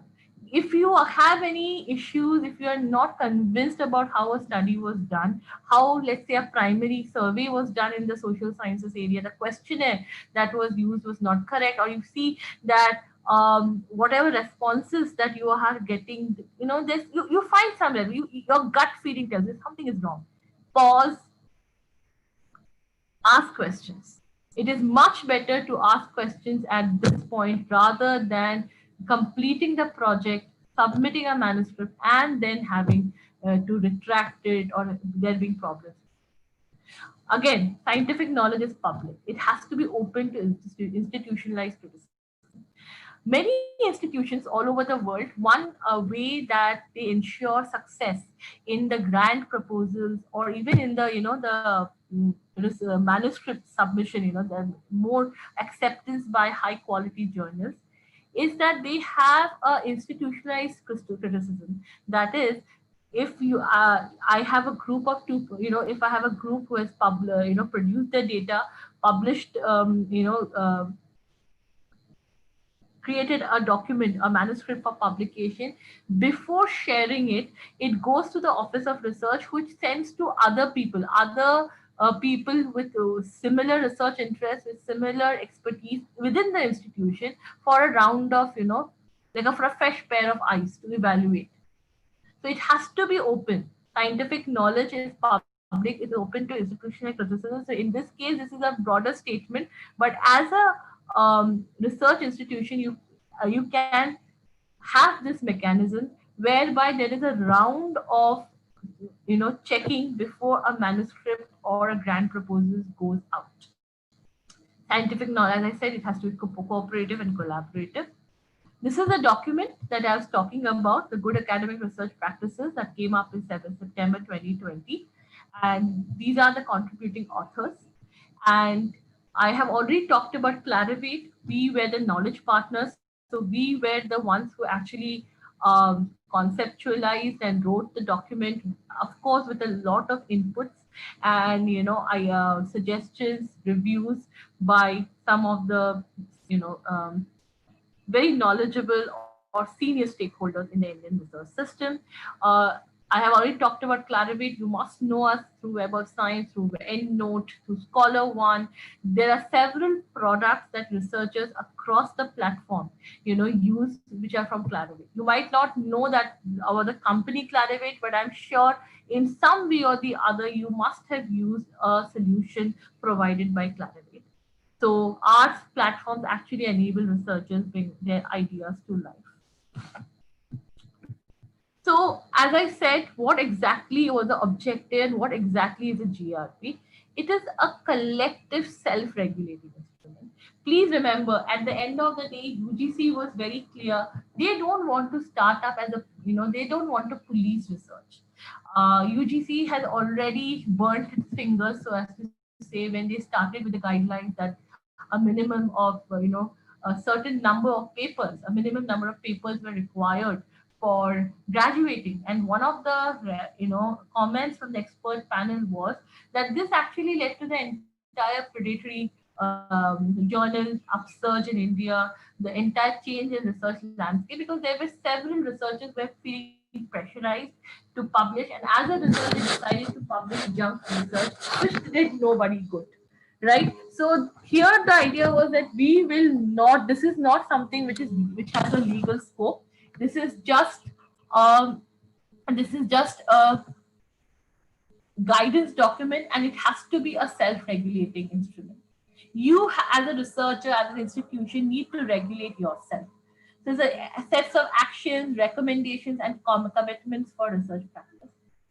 And it has to have the voluntary acceptance of everyone involved in research, especially researchers. You have to agree with the document objectives, and you have to share in with the values that we are presenting. So when we talk about research integrity, why it is very necessary, you have to take the research, the concept of research very seriously. I have, as a student, as then as an early career researcher, now working with a lot of research institutions, I have often seen that, especially with very, and this is something that I have seen with very young students at the bachelor's level, at the master's level, because we did not inculcate these values formally. Okay, formally we don't have a course, or we do not inculcate these values. There is a feeling that experimental results or whatever I'm doing, this really does not have any meaning. It is okay if I cut corners. So if I'm doing an analytical chemistry experiment, and I'm doing something called as validation, where I have to do the same analysis at least 5 times, to test for precision and reproducibility, it's okay if I do twice, and then the other 3 results I just, um, invent, or what we call as dry lab. You just make up those results. It is okay. This culture of this is okay in research needs to stop. So there has to be some. So it has to be in 2 ways. So one could be one, that you incentivize good research, and secondly, you also have a mechanism of penalizing. So if you find some student, and now it has already started, for example, plagiarism, which was a very big concern earlier on in the Indian, scenario. In fact, I remember in the last session that I was taking, or last Friday, I remember the speaker before me, Dr. Raghu Vamshi, he made a statement. He said that when he was in graduate school in United States, many of his professors did not trust the work in the beginning that he was doing, because there was a perception that if you're from India, you would plagiarize. So can you see that this is a perception that we have created for ourselves on in the global platform, which is nothing. I'm sure none of us are proud of it, right? So we need to create, bring this cultural change, that this is not okay. It is not okay to copy, and now it is being done very successfully now. There are UGC has started, many institutions have very strict guidelines about the plagiarism. If they see any kind of plagiarism, there are softwares being used, there are mechanisms, people even check citations, right? They see that if the references are very similar to the references of some other paper, the same set of references. So that raises red flags. So there's a lot of self-policing that is happening with regard to plagiarism. So that there has been a culture change in the past decade with regards to plagiarism. So the same cultural change needs to happen again with research misconduct, because research misconduct and research integrity issues are a big problem in the Indian ecosystem. And it is not, and again, this is something I want to reiterate. Many times we feel that this is a problem which happens in smaller institutions, tier two institutions, institutions which are not very research intensive, because if it's a big, well-known, reputed institution, these researchers already know what not to do.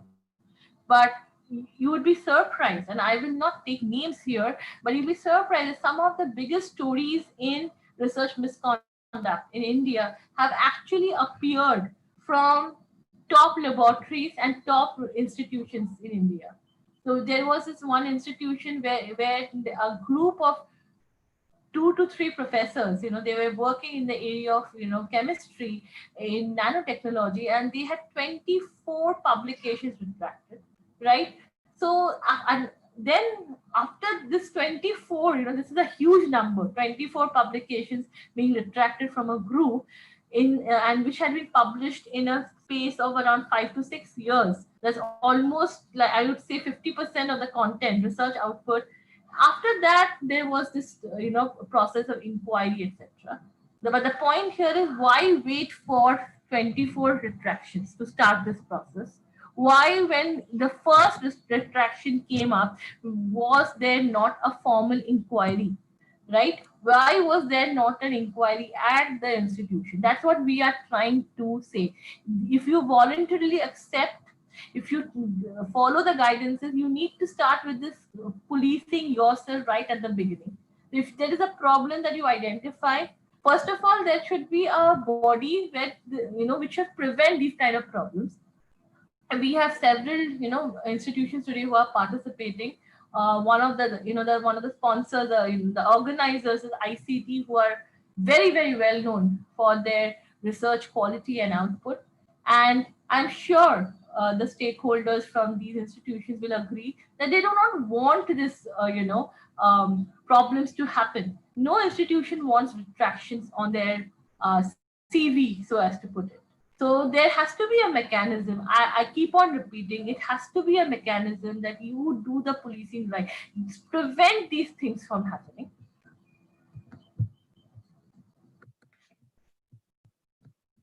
So it is applicable to researchers, trainee researchers across all universities and higher education institutions. So research must meet professional, institutional, legal standards. Legal standards, very, very important in some kinds of research. Research which involves collecting personal data, which involves working with people in person. So clinical studies, they need to meet certain legal standards, and they must be guided by universal values. Freedom, freedom to do the research that you want to do within certain guidelines. So today, as a researcher, I cannot say that I want to make the next hydrogen bomb. I want to do you cannot start saying that I want to do work on something which is detrimental to society. So under the ethical principles that we are mentioning, as long as it is not detrimental to society, it follows a research vision, you should have the freedom to do the research you want to, and it has to be honest. Very important. Again, this is a guideline. Please remember, if you are taking consulting fees from any organization, a lot of senior researchers are also involved in technical consultation with the industry. It is your duty to ensure that you report it. Do not make the call, and this is a recommendation that we have made in the document. Do not try to make the call whether this consultation that I have done is a direct in conflict or not. So you might say, I consulted in the area of catalytic, catalysts for a dye company, and this is a research paper that I am writing on reactor kinetics. It has nothing to do. But considering you have received some remuneration, you never know how, because what happens if tomorrow somebody discovers that the company where you had been consulting for is also involved in selling or manufacturing some kind of reactors.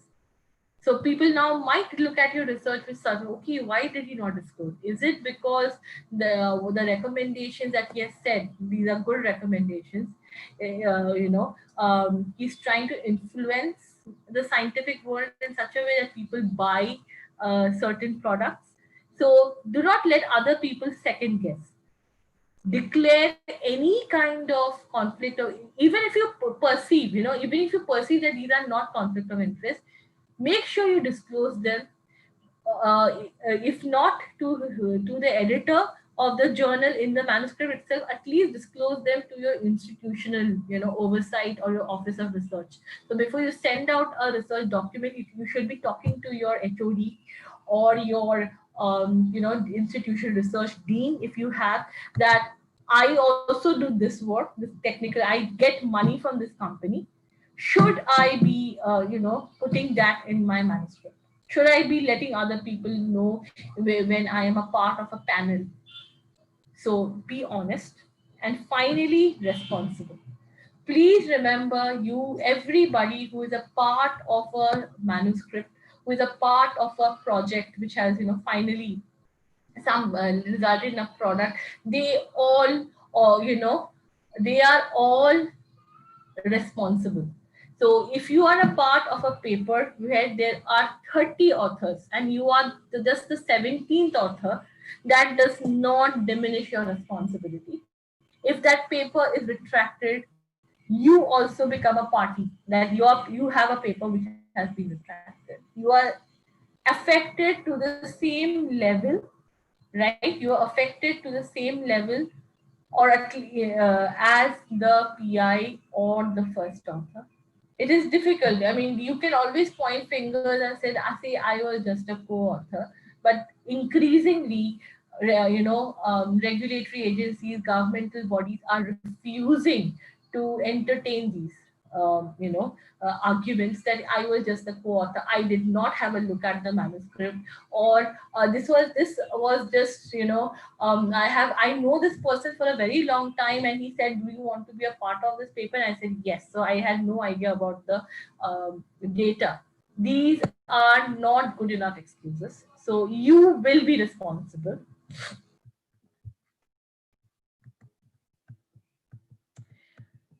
So the research starts with research planning, right?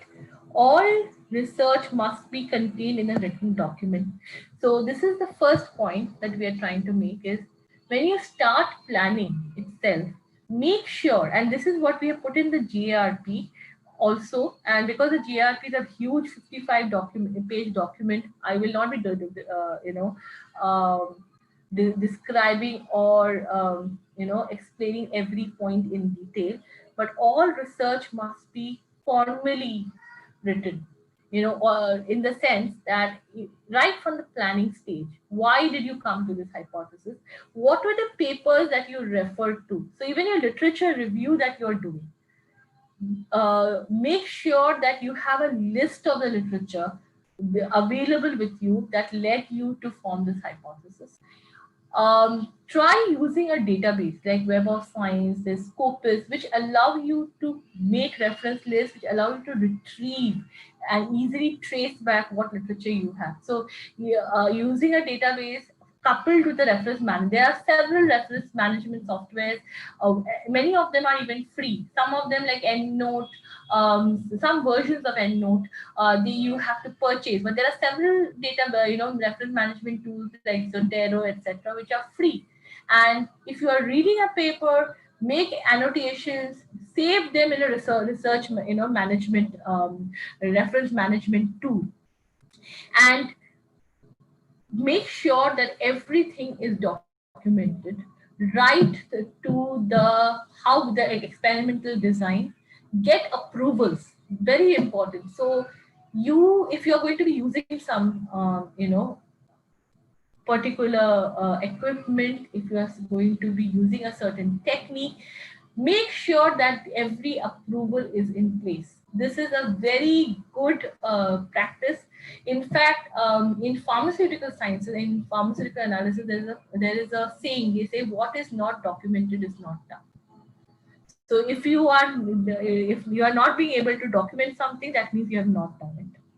And depending on the type of study, ethical and legal aspects must be taken into.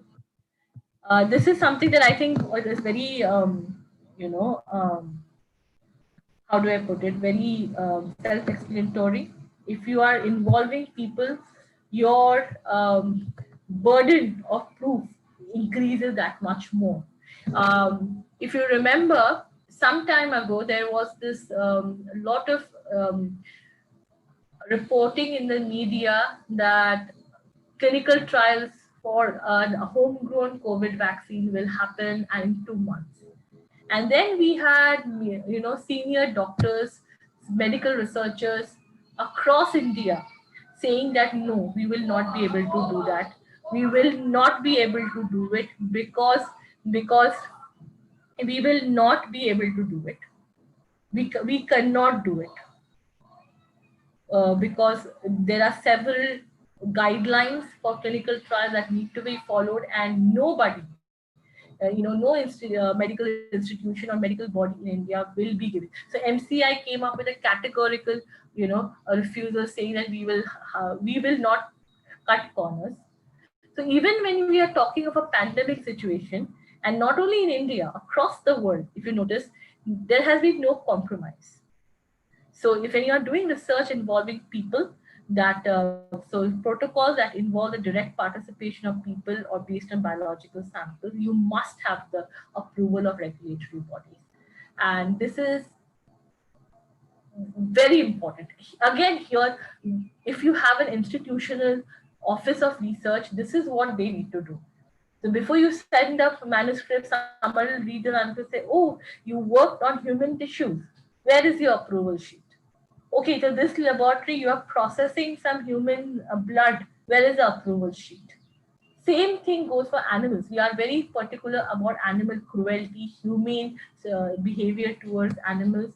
So there are several checks and balances. There are a lot of boards. Make sure, when you embark on a project, that the right approvals have been taken. Increasingly, please remember, journals are also becoming very cognizant. So there are several journals you can go. So I don't know how many today are from the pharmaceutical or biomedical field, but if you are, there is the International Council of Medical Journal Editors, ICMJE, and there's WME, World Association of Medical Editors. They have very, very detailed guidelines, and the journals now ask for your data to be in adherence to these guidelines. So they will not publish if they see that any kind of discrepancy. So be very careful. Research organization. I have talked a lot about that. These are the very basic things that you need to do before you start on a project. One of the major things that I'll come now is the relationship between mentor and mentee. At every higher education institution, research is organized in research groups.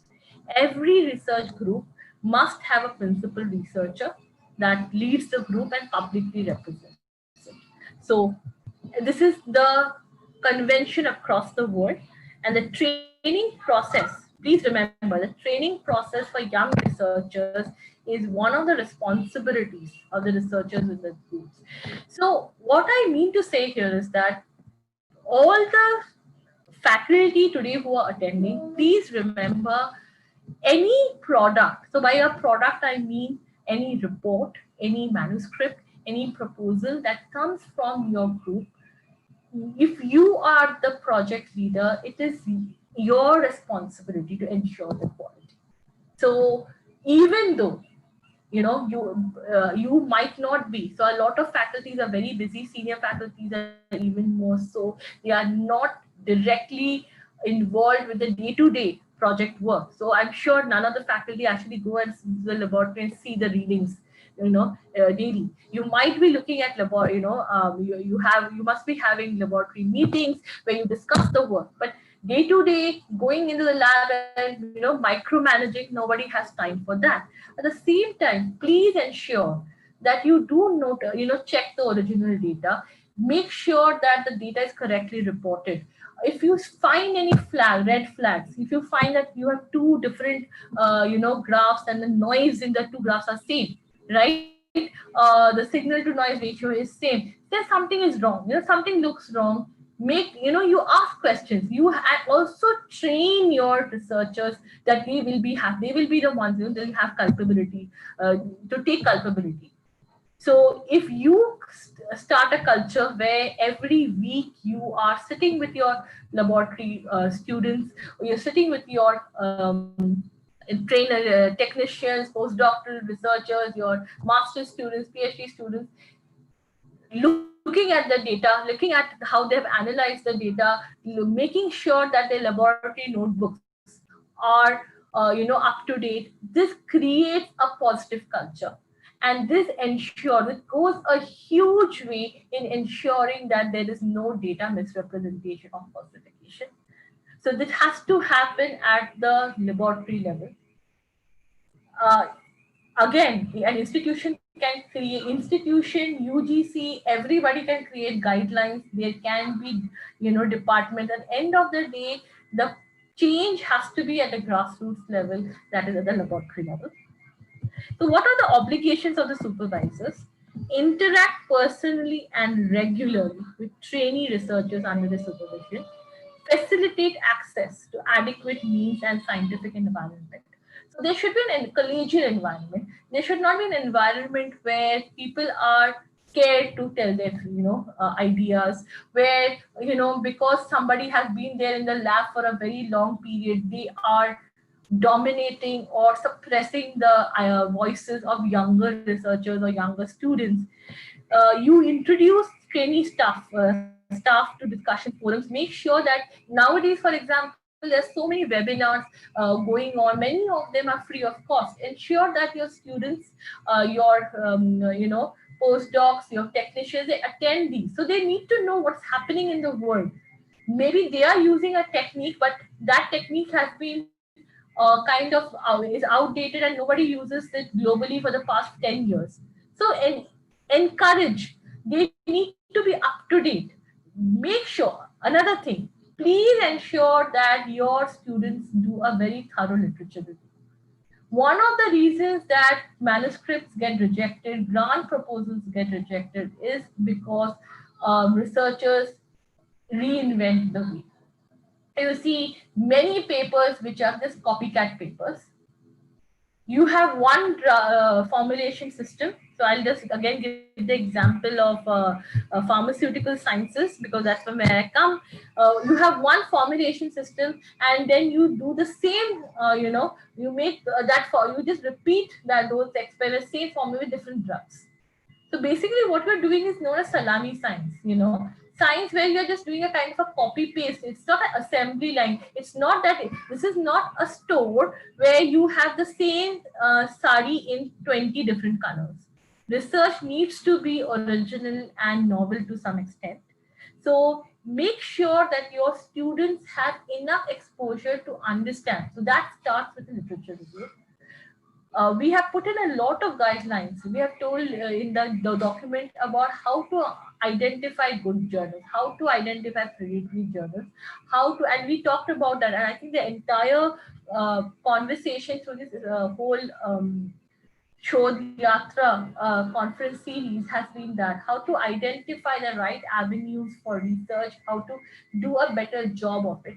So start with literature review, read good journals, good literature, see who is citing, see who are the what are the top people in the in your domain doing, how are they doing their research, what is the kind of research that is being reported by the most highly regarded journals in the field. Another thing is avoid trainee researchers being involved in tasks outside the area of training. This is a problem that I would say many of us, this is something that I personally have faced, as a researcher, is that after a point in the time, we are doing everything. So I'll give you an example. I was in a group where I come from a drug delivery, more of a polymer science background. And my PhD was in molecular biology and pharmacology. So the first year I had to really, work hard and learn several techniques. And after a year, I was quite familiar, with certain techniques. After a year and a half, I would say I was an expert. So that was my core area, and which was mostly, bioanalytical testing and a lot of animal work. Uh, but we had a researcher who worked in immunohistochemistry, which is basically a lot of pathology work where you take small sections of tissues, you stain them, and you try to see for differences, etc. It's very complicated technical work. And we that researcher left the laboratory, and the owners came to us as graduate students to continue. So I am not a trained histochemical expert, right? So my guide was, because we didn't have any other expertise in that, we had to just learn it and just keep on. And we had manuscripts which were under revision, so we were actually not only learning it, we're creating data that would go into a manuscript. So I think this is the kind of exercise that must not be done. It is good. You should let your graduate students know as many techniques, as many new things as it, but do not ask them to do things randomly outside the area of training. That often leads to problems. They don't do the experiment correctly. They might not be getting the right data. They might be interpreting the data wrongly, and you actually put that in the manuscript and get an entirely wrong notion. So avoid trainee researchers being involved in tasks outside the area of training, and ensure that work oriented to training researchers does not form part of. So this is something very important. What happens is that many laboratories are today working with industry for projects, which is a good thing, because this ensures that your students and your early career researchers, postdocs, etc., they get that exposure to the industry. It brings in funding, it brings in very good money for the lab, which is important. It creates industry academia partnerships. But if you have a student who is in their PhD and they need to have good publications to bolster their CV, I think it is not very fair to have them work, do majority of their work for projects that will not be able to get into their thesis or dissertation. So this is again a very gray area, but these kind of discretion. So this is something that the institution can come up with the supervisors to ensure that yes, there is a fair distribution. So every student must spend 30% of their time for industry project, but they must also have an independent project of theirs, which can be included in the dissertation, right? So something, an equitable distribution has to be made.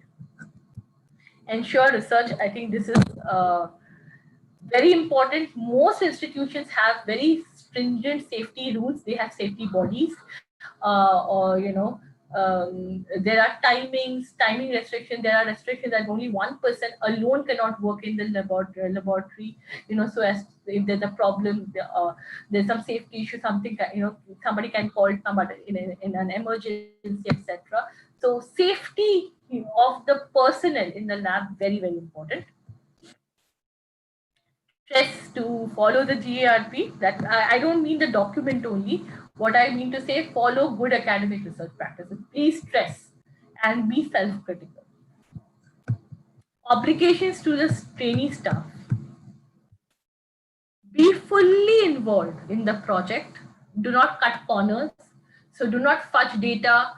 Just because your professor is a very busy man or a woman who is involved in a lot of teaching, administrative duty, might not have the time to go over every data point with you, does not mean you have to. You are your own best judge. You must have that accountability yourself, that all my data will be able to stand scrutiny. Make good use of the materials and installations available. Take part in scientific activities. Recognize the contributions of supervisors and tutors in their oral and written results. We have seen this. This is something that which does not happen globally, I would say. In the Indian context, in some places, I have seen that after a student has graduated, they have taken their work and published an article without even attributing it. So please remember, when you are we have data which has been generated in a laboratory which belongs to a principal investigator or your professor, right, or an institution, you need to give them credit. You have not done as a student, as a early career researcher. Please remember, you have not done your experiments in isolation. You have used somebody's chemicals. You have used somebody's maybe if you're not in actual experimentation, then you have used some resources, maybe e-resources, a computer, office space, intellectual idea and input. So you cannot just take the data and then just publish it in some journal. That is actually theft, intellectual theft. That is wrong. So please make sure that every time you present your data, you are talking about to attribute. This is, I mean, that's what plagiarism. What is plagiarism? When you do not put the right attributions and citations. Even this is very important. You need to, if you are presenting any data at any conference, or maybe even that is supplementary data. Let's say you're giving a talk about something, and there is some data that you have taken from your old lab or your previous lab. Make sure that you let people know that this data was generated in the lab of Professor Sharma, and during these years, along with Dr. These were the postdocs, let's say Dr. Verma, Dr. Rao. So you are giving credit to the right people. You're giving credit to the tutors and your supervisors. As I talked about safety rules, not only should you be, safety rules should be there. Many times safety rules and all these things are there. All institutions have a handbook, but how much these safety rules are followed is a very big, question. I have gone to institutions and I've seen students handle cell lines without wearing gloves. They are working in a sterile hood, but they do not have gloves. They are not wearing safety glasses. People eat in the laboratory. That is a very big no-no. You cannot eat in a laboratory. Does not matter if it's a biological laboratory, chemical, physical, anything. A laboratory workspace is absolutely forbidden for any kind of drinking and eating. So these are things that must be followed. So your PI, your supervisor, your professor can just do as much. They cannot come. End of the day, I think as students, or as researchers, we need to understand we are not kindergarten anymore. We are not in KG. Nobody can come and monitor us for the whole day. Many people in research actually work nights. So there's nobody who is monitoring them. You have to be self-motivated and have a very strong sense of what is right and what is wrong yourself. I hope this is not sounding very, very preachy, but unfortunately, these are very common tips. I'm sure whatever I'm talking about up till now, none of this is something that we have not known. These are things that we know, but unfortunately, just like traffic rules, these are things that we do not follow. So we have already talked about animal experimentation. This is, I think, this is a slide which is very, very important. The most important part, I would say, in today's talk is about collection of and storage of materials and data. One of the ways you can really increase accountability and improve research integrity in terms of the quality of research. So no falsification. So here, research integrity, I mean, I am exclusively talking about that there is no falsification of data, there is no misrepresentation of data, so there is no misconduct. Is if you collect and acquire and record data correctly. Researchers must record all data obtained from research activity. There should be laboratory notebooks. So again, if a student has left, if a postdoc has left your lab, they cannot take the research data. So this is a accepted convention all across the world. The research data is not the property of the one who generates it. It is the property of the institution where the data is generated, not even the PI. No, because tomorrow the PI can go away. But they need to leave a copy at the institution. This is very important, even for especially for government labs and all. They do not allow you to leave with the data, because that is known as governmental data, federal data. So recording of the data and observations is very important. Secondly, it should be done in a way that allows you to trace back. So, for example, there are instruments. So, this is very. I think here all the people can take a leaf out of the pharmaceutical industry and the biomedical industry, how they do their data recording and data keeping. It is done very, very minutely. In fact, there are FDA checks. You might have heard these problems that have happen. They get what are known as 480 letters. 483 warning letters. They fail. FDA. They get those FDA notices. This is all because they are not able to match data.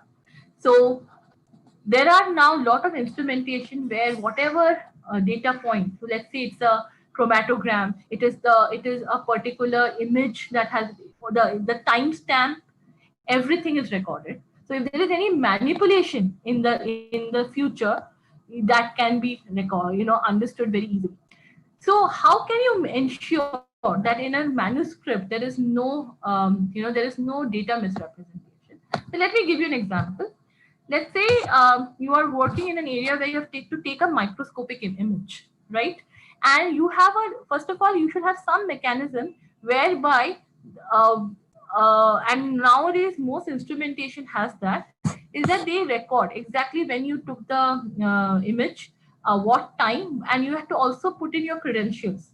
So many times they have a login ID. So if you have logged in, so if I generate the image through my login, I will get a stamp on the image that this was generated on the 4th of December 2020 at 5 o'clock in the evening by Subhashri Nam.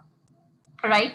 Now, when a manuscript is made, of course, you are going to be modifying the image in such a way that it fits the manuscript. So by that, I don't mean photoshopping and making the image prettier or in such a way that it gets more acceptable.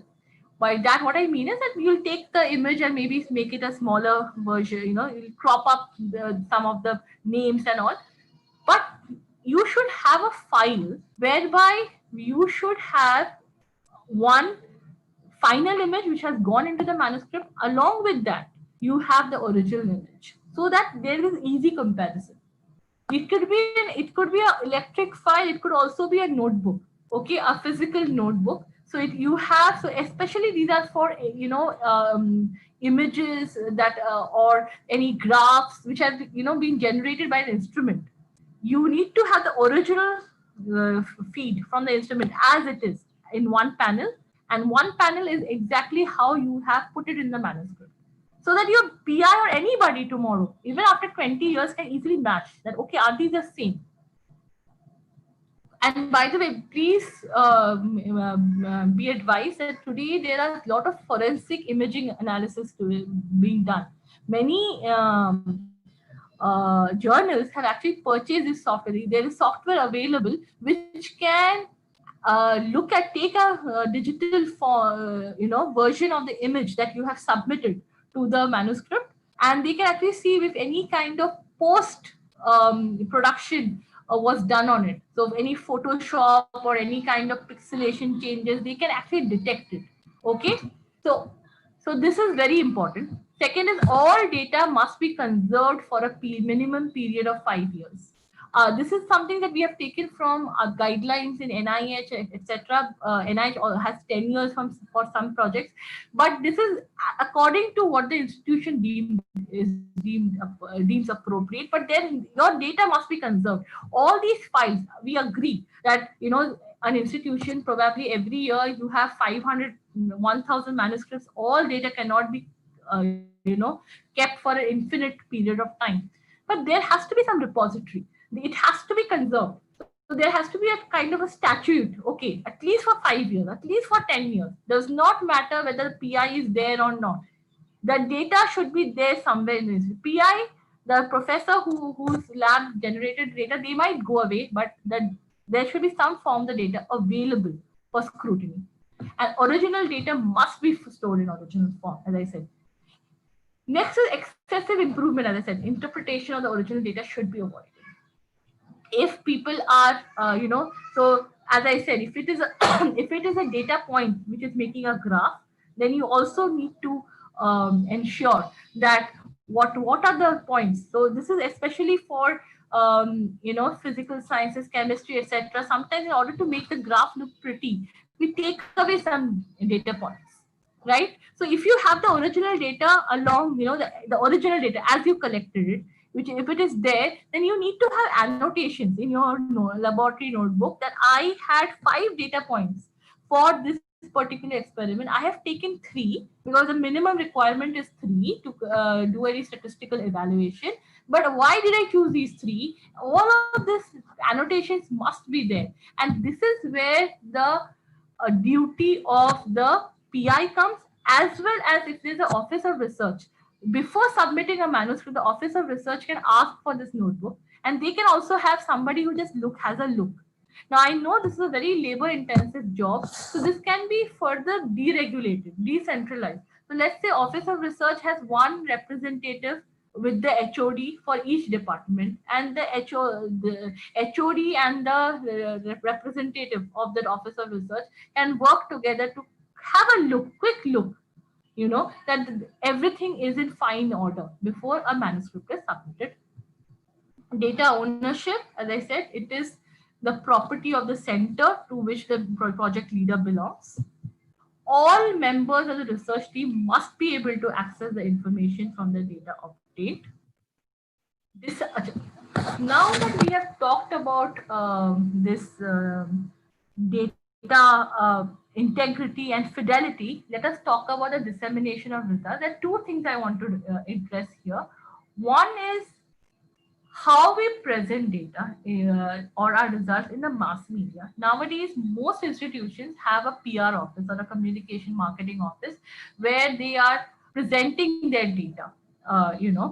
It is bad practice to unnecessarily sensationalize your data. So many times you'll come across saying this institution has got a cure for colorectal cancer, and then you see that it's a very normal paper where there were no human studies done, nothing. In some cases, I've seen no animal studies have also been done, but they have touted it that this is the next cure for cancer. So excessive optimism, false expectation should not be raised in relation to the research. This is bad. Again, this is a very gray area. There is nothing legally that anybody can do, but this is bad science. These are bad scientific practices. It should be discouraged. Finally, talking about authorship, this is a very, very problematic area. This is something that there's a lot of discussion about. Now, based on all the information and the guidelines and the guidances that we could find from UGC, NCI, from AICTE, all the the regulatory bodies in India plus worldwide, it is agreed, universally agreed, I would say, that authorship should be given only when a substantial contribution to the project has been made.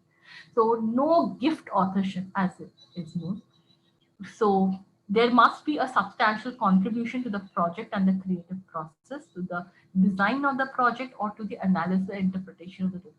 So sometimes it is not necessary that the experimentation is done by the person, but maybe they've interpreted. So you could have a biostatistician or a statistician who has, generated, who has interpreted the huge amount of genetic data somebody, generates, or they have contributed to the preparation or the report of the results.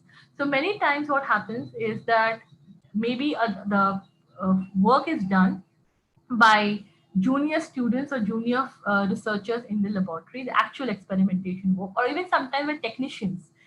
But the interpretation or the putting together the story is done by a senior author. So in that case, it's fine. You're giving the. But if somebody has just edited your paper for English language, they don't deserve to have an authorship. And what is very, very important, which we feel, is that that person should be in a position to understand and discuss the paper. It should not be that really, that person should not be clueless. That's where the whole problem of gift authorship comes. It should not be a person who don't even doesn't even know enough about the project. They're sharing a name, the credit in the paper. But if you ask them what was the project about, they have no idea. That is not, that person cannot be, should not be an author. So this is what I've talked about. These are some of the points which I thought were more practical. We'll talk about, and I'll now just stop sharing this and share the actual document to give you a flavor of how the document looks.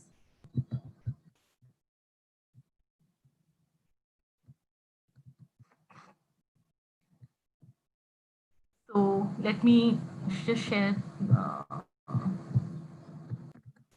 Share screen. So sharing my screen.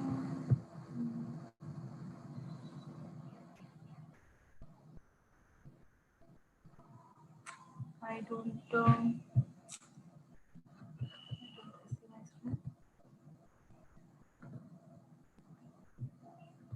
Show all windows.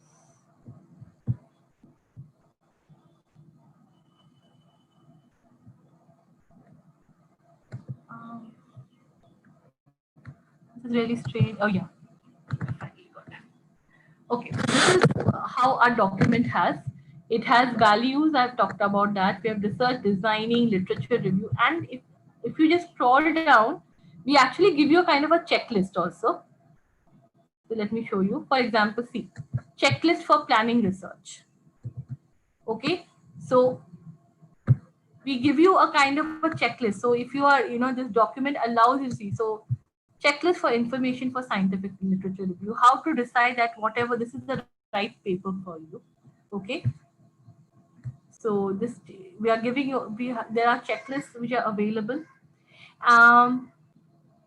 We have talked about journal. I have not talked about these things like appropriate journal selection, etc., because this is something we already talked in the last session. But we have given you a lot of information about why should you, how to decide where to publish, some of the common factors for rejecting a manuscript, to see whether, these are the checklists which can tell you whether your manuscript is a contender for rejection or not. So translation of research, this is where I was talking about ORI. What does the Office of Research Integrity needs to do? These are some of the guidelines that we are giving you. This is what we're talking about, governance. What should the Office of Research, as I said, that oversight body, should be doing? And we have given you several resources and structures which are followed globally in this appendix. So can you see over? Can you see over here? Sorry, this is appendix 2. This is Appendix 1. Reference model documents. So we have international and national guidelines. We have given you several documents. So if you just go over here, Research Council Sweden. This is a Swedish Research Council report. So just go and just click over here, Swedish Research Council. So just do a Control F, br.se.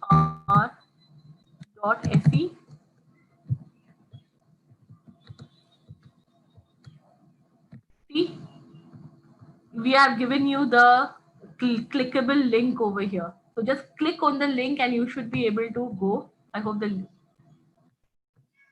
yeah.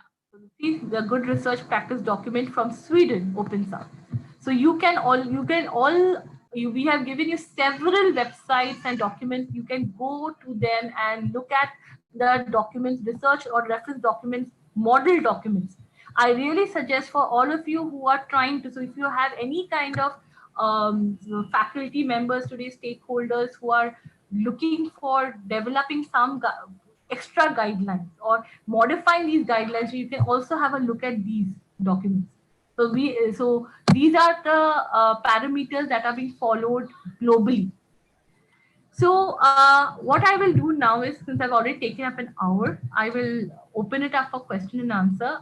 I really advise all of you to have a look at the GRT. It's a very we have tried to make it as comprehensive as possible with a lot of checklists, do's and don'ts, to which make it easy for really understanding, following the guidelines.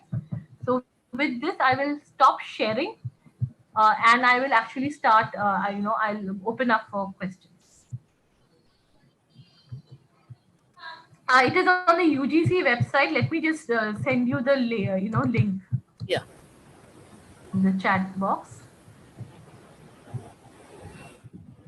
If you type in GRP, you should be able to get that UGC GRP. So I'm sorry for that very blurred and enlarged. It's probably the document quality from UGC, but I put the PDF. You can please. There's a question from Dr. Prakash, very right question, psychological disturbance and working environment. So that is a problem for everybody, I think.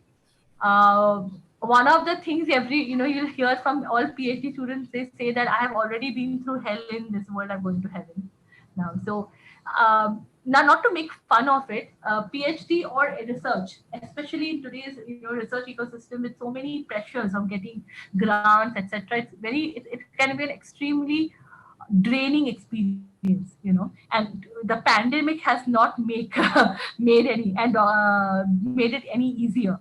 But having said that, there are certain things that you can do. If you think there is and I'm sure in Madhvi ma'am and Dr. Meghna can confirm, there are several checks and balances in every institution today. If you are seeing any kind of overt harassment from a PI or from a senior professor, there are mechanisms today.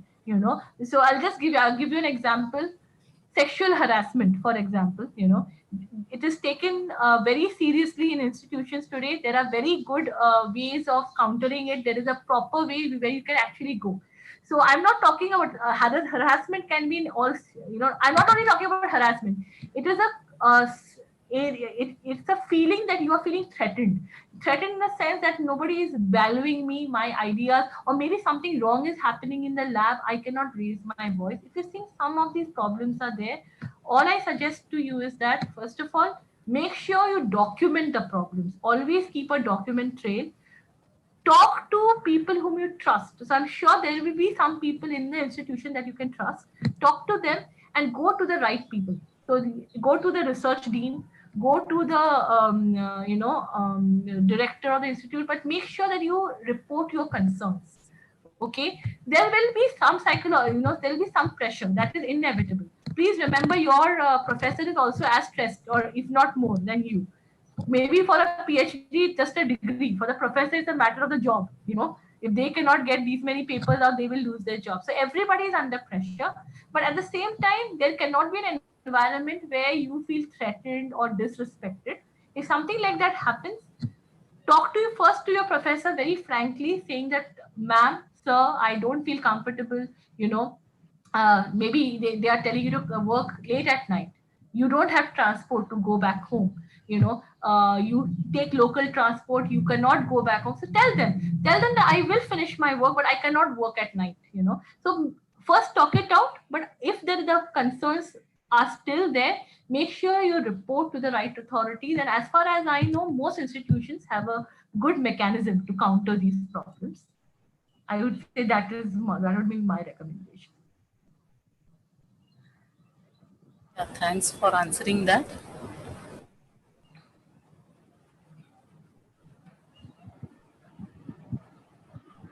So, thank you very much for the session. I have to unmute, I think, 1 second. Yeah, I have now. Yeah. So, thank you very much for the session, Dr. Subhashri. The session was very, very insightful. And I think as a concluding session, it added immense value to our capacity building program. We thank you for accepting the invitation and for have initiated a dialogue with the participants on research integrity and quality, with prominent highlight on the UGC document, which the participants can, I think, refer to as required.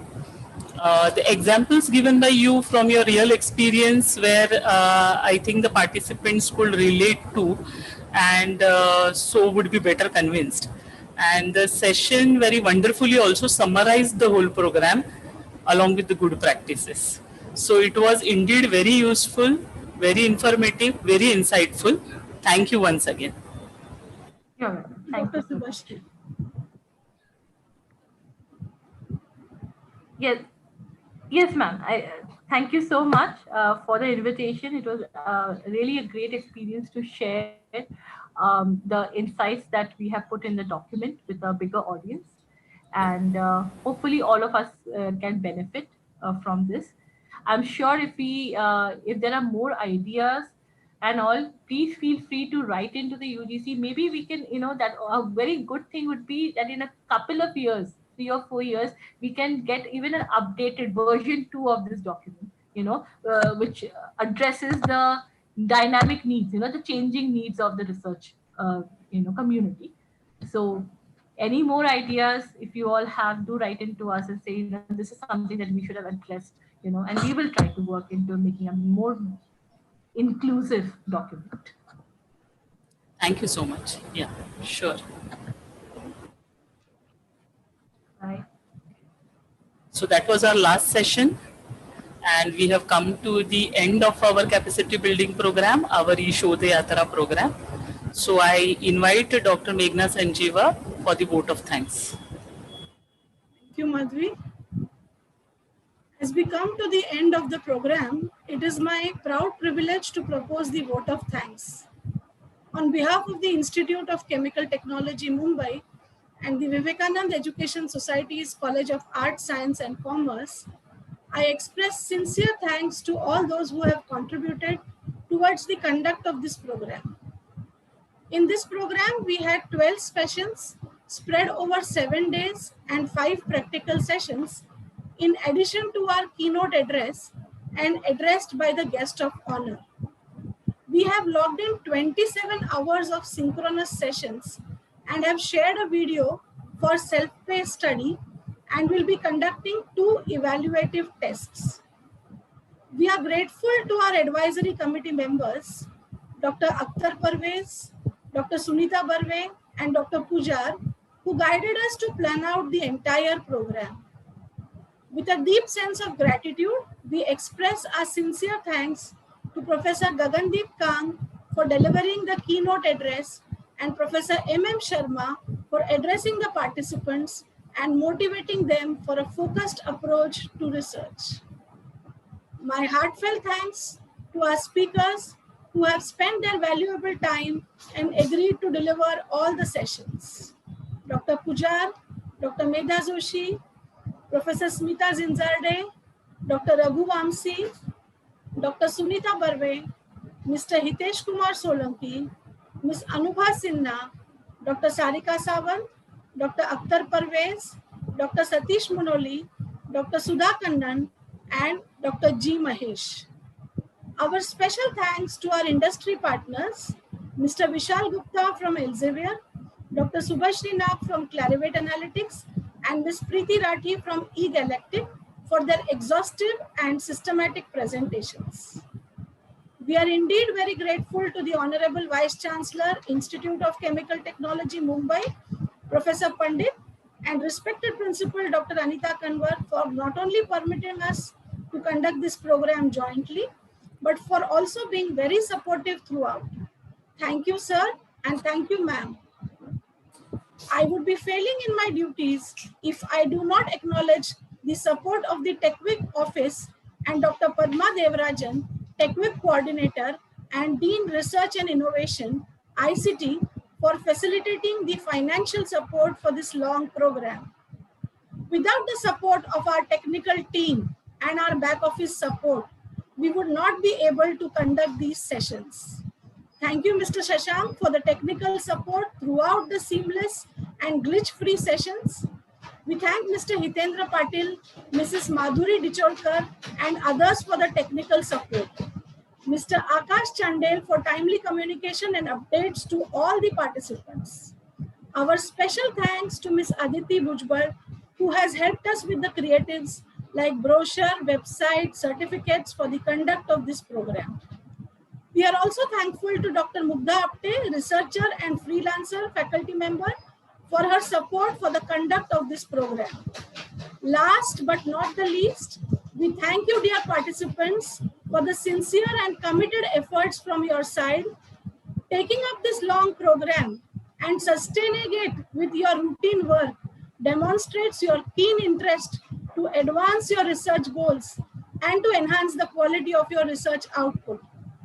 We sincerely hope that this program has enhanced your understanding of the issues associated and will be helpful throughout your journey of research. Thank you once again. We extend our best wishes to all of you for your future research endeavors, your Shodhyatra. Signing off on this note, all the very best, stay safe and stay healthy.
Unmute कर तुला.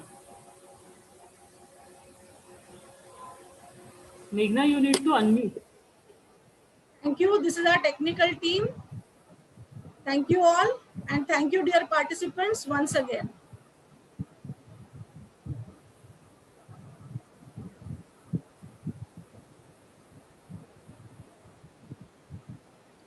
We all will be in touch through our WhatsApp group and email.